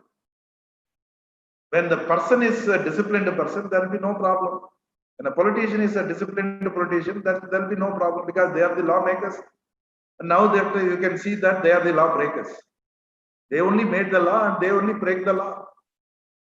So that is the case, because we are highly educated without discipline. We are highly educated without character. We are highly educated without wisdom. We are highly educated without knowledge. We are producing only engineers, engineering graduates, not engineers. Engineers is something different from engineering graduates. There are graduates, commerce graduates, economics graduates, engineering graduates, even medical graduates. The purpose is to address the graduates, not address the society. You must be an engineer. You must be a doctor. You must be a teacher. If you are a teacher, you must be able to make the students to understand the concept and apply the concept. If you are not doing so, and you are not considered to be a teacher, and students, the teacher should not always provide information, and you should give inspiration. Therefore, our Indian education system, there are a number of scholars in Indian education. Aryabhatta, Bhaskaracharya, Chanakya, Patanjali, etc., etc. And we had a very long historical institutions, Nalanda and Takshashila. Now, all the institutions have provided so many things for the development of our Indian education system. And this kind of education system is always helpful for carrying forward our society. And we are strong in mathematics. We are able to teach English even for English people. Because such kind of most wanted teachers in England is English teacher from India. The most wanted mathematics teachers only from India, for abroad. Teaching language is good. Teaching mathematics is by Indians are extremely good. And we are strong at astronomy, metallurgy, medical sciences, engineering, architecture, navigation. Now, a very recently popular thing is yoga. Yoga is a universal medicine for curing any kind of disease. Any kind of disease. And the UNO has approved it. And they have also celebrated Yoga Day, International Yoga Day. And the credit goes to Narendra Modi ji that the yoga is a popular vaccine. Yoga is a popular vaccine even to cure COVID-19 pandemic. If you are going to do it yoga, definitely you will be able to fight with the corona. So yoga is also included in our national educational policy. So the objective is to attain a sustainable development, SDG, Sustainable Development Goal. There are 7 targets, out of which the targets of India is now a $5 trillion economy. And India is the 6th largest economy in the world. And we are the first one is America, the second largest economy is China. And we are in the 6th place. We try our level best to come in the first. And the one day the India will rule if the national education policy is going to be ruled in almost all the states of India. And all the ingredients and everything which is inculcated in the name of a tradition, in the name of culture, in the name of heritage, in the name of transforming a student to be a complete man is the objective of national. Every nation is attempting to bring a quality life to its citizen in the sustainable way without degrading the environment. The environment, without degrading the environment, this national education policy has given importance to safeguarding the environment. The objective of all of us is to give a good earth to our generation. There is a focus on high quality research. There is a focus on high quality teaching. There is a focus on high quality environment. There is a focus on information communication technology. There is a focus on interdisciplinary approach, multidisciplinary approach with the integrated program. A boy who was admitted in first year BA economics will be given certificate. If the second year if he has completed diploma, third year bachelor degree, fourth year the degree along with the professional degree which is called BA, and with 4-year degree you are eligible to be admitted in post the research program. And these are all the good things which is which are all the ingredients of the national education policy. And the objective is to facilitate and transforming Indian education system with good quality teaching, good quality research, institutional building, student empowerment, new culture of sharing, common resources in optimal way. There are humpty number of common resources, abundant common resources, and it is up to us to use it in optimum way. It is up to us to decide and to utilize the resources in optimum. So the objective of national education policy is to facilitate the national development, and India aspires to take its place besides USA and China. India is the largest democratic country, and we are the second largest highly populated country, and we want to be at least number 2, not if at all number 1. And 2020 will be a very important year. 2040 will be a very important year. India will rule the entire world. India will rule the entire world in terms of knowledge, in terms of wisdom, in terms of character, in terms of confidence, in terms of energy, in terms of everything. And India is always known for spiritual, and that spiritual will definitely give give an eye opener. That will solve the problems faced by us today.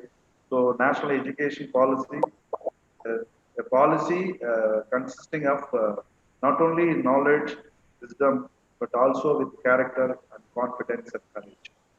So with this few words of few ideas of national education policy, the curricular aspects, co-curricular aspects, extracurricular aspects, vocational aspects, and the character-oriented aspects are all there, and it's a comprehensive policy. Definitely, this policy helps us to reach our goal in 2040, and I hope that India will reach in the year 2030, and when nature is doing their job in a perfect way. Sun never fails to rise every day. Star never fails to shine. Earth never fails to rotate. Death never fails to meet. சூரியன் ஒருபொழுதும் உதிப்பதற்கு தயங்குவதில்லை. நட்சத்திரங்கள் ஒருபொழுதும் ஒளிர்வதற்கு தயங்குவதில்லை. இறப்பு ஒருபொழுதும் வருவதற்கு தயங்குவதில்லை. பிறப்பு ஒரு முறைதான், இறப்பும் ஒரு முறைதான். Life is very short. You have to respect our life. Our life must be meaningful. We must do our job. Our job is dharma. Dharma, which means duty. Duty is very, very essential. And we must be a duty conscious. Let us dedicate ourselves for the cause of nation. Let us dedicate ourselves for the cause of the development of the education system in India. And we teachers, we must take a pledge. We must take a oath to contribute something for the development of the nation through our education. Where there is a will, there is a way. Where there is a way, there is a light. Where there is a life, there is a hard work. Where there is hard work, there is success. Where there is success, there is happiness. Where there is happiness, there is love. Where there is love, there will be blessings from the God. Arise, back, stop not, till your goal is reached, till your family goal is reached, till your institution goal is reached, till the nation goal is reached, till the globe goal is reached. With these few words, I once again take the opportunity to thank my good friend Dr. Mail Murugan, Head of Department of Commerce at Madras College, who introduced me to Dr. Madam Sumadi for having included me as one of the resource person for this wonderful seminar. I thank every one of you for your patient learning. But all, if you want to ask any question, I am prepared to answer for 5 minutes. I think my time is over. Thank you very much for the opportunity. Thank you.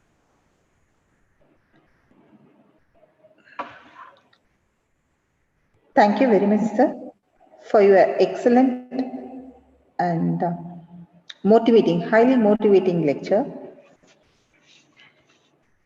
Your lecture reminded me of Gandhiji's quote. Knowledge may give us power, but only character gives us respect. And you have given us a very comprehensive review on various educational reforms in India, and you have brought out the essence of NEP in connection with value education.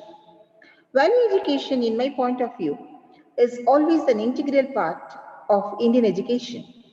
And the 5 key components, truth, peace, non-violence, love, and righteous contact, is running in the bloods of every Indian. If Indian teachers cannot do justice to value education, and we cannot be the leaders in the field of value education globally, then who else? With this question, I invite the formal vote of thanks be proposed on behalf of the organizers.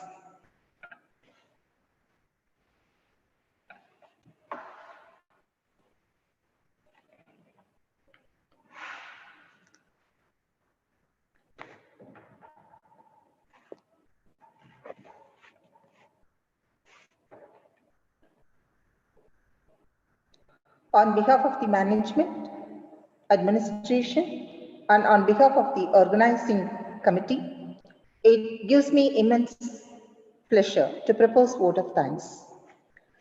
I thank Dr. Deenadayalan for having accepted our invitation immediately when he was referred by Dr. Mail Murugan. Thank you very much, sir, for having accepted our invitation at a very, very short schedule. And being a very busy person, you have taken time to be with us and enlightening us on various aspects of national educational policy.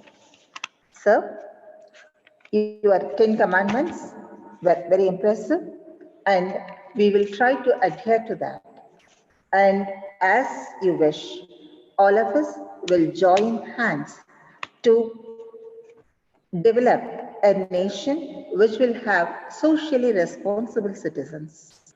With this, we will end this session for today, and we will be meeting again tomorrow at 11:30. Thank you very much, everyone, for having joined with us in this wonderful event. And we will see you tomorrow. Thank you.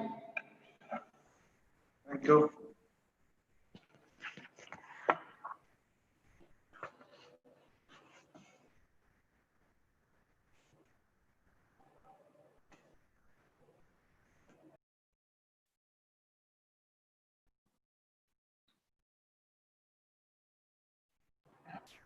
Sir, you can leave the meeting, sir.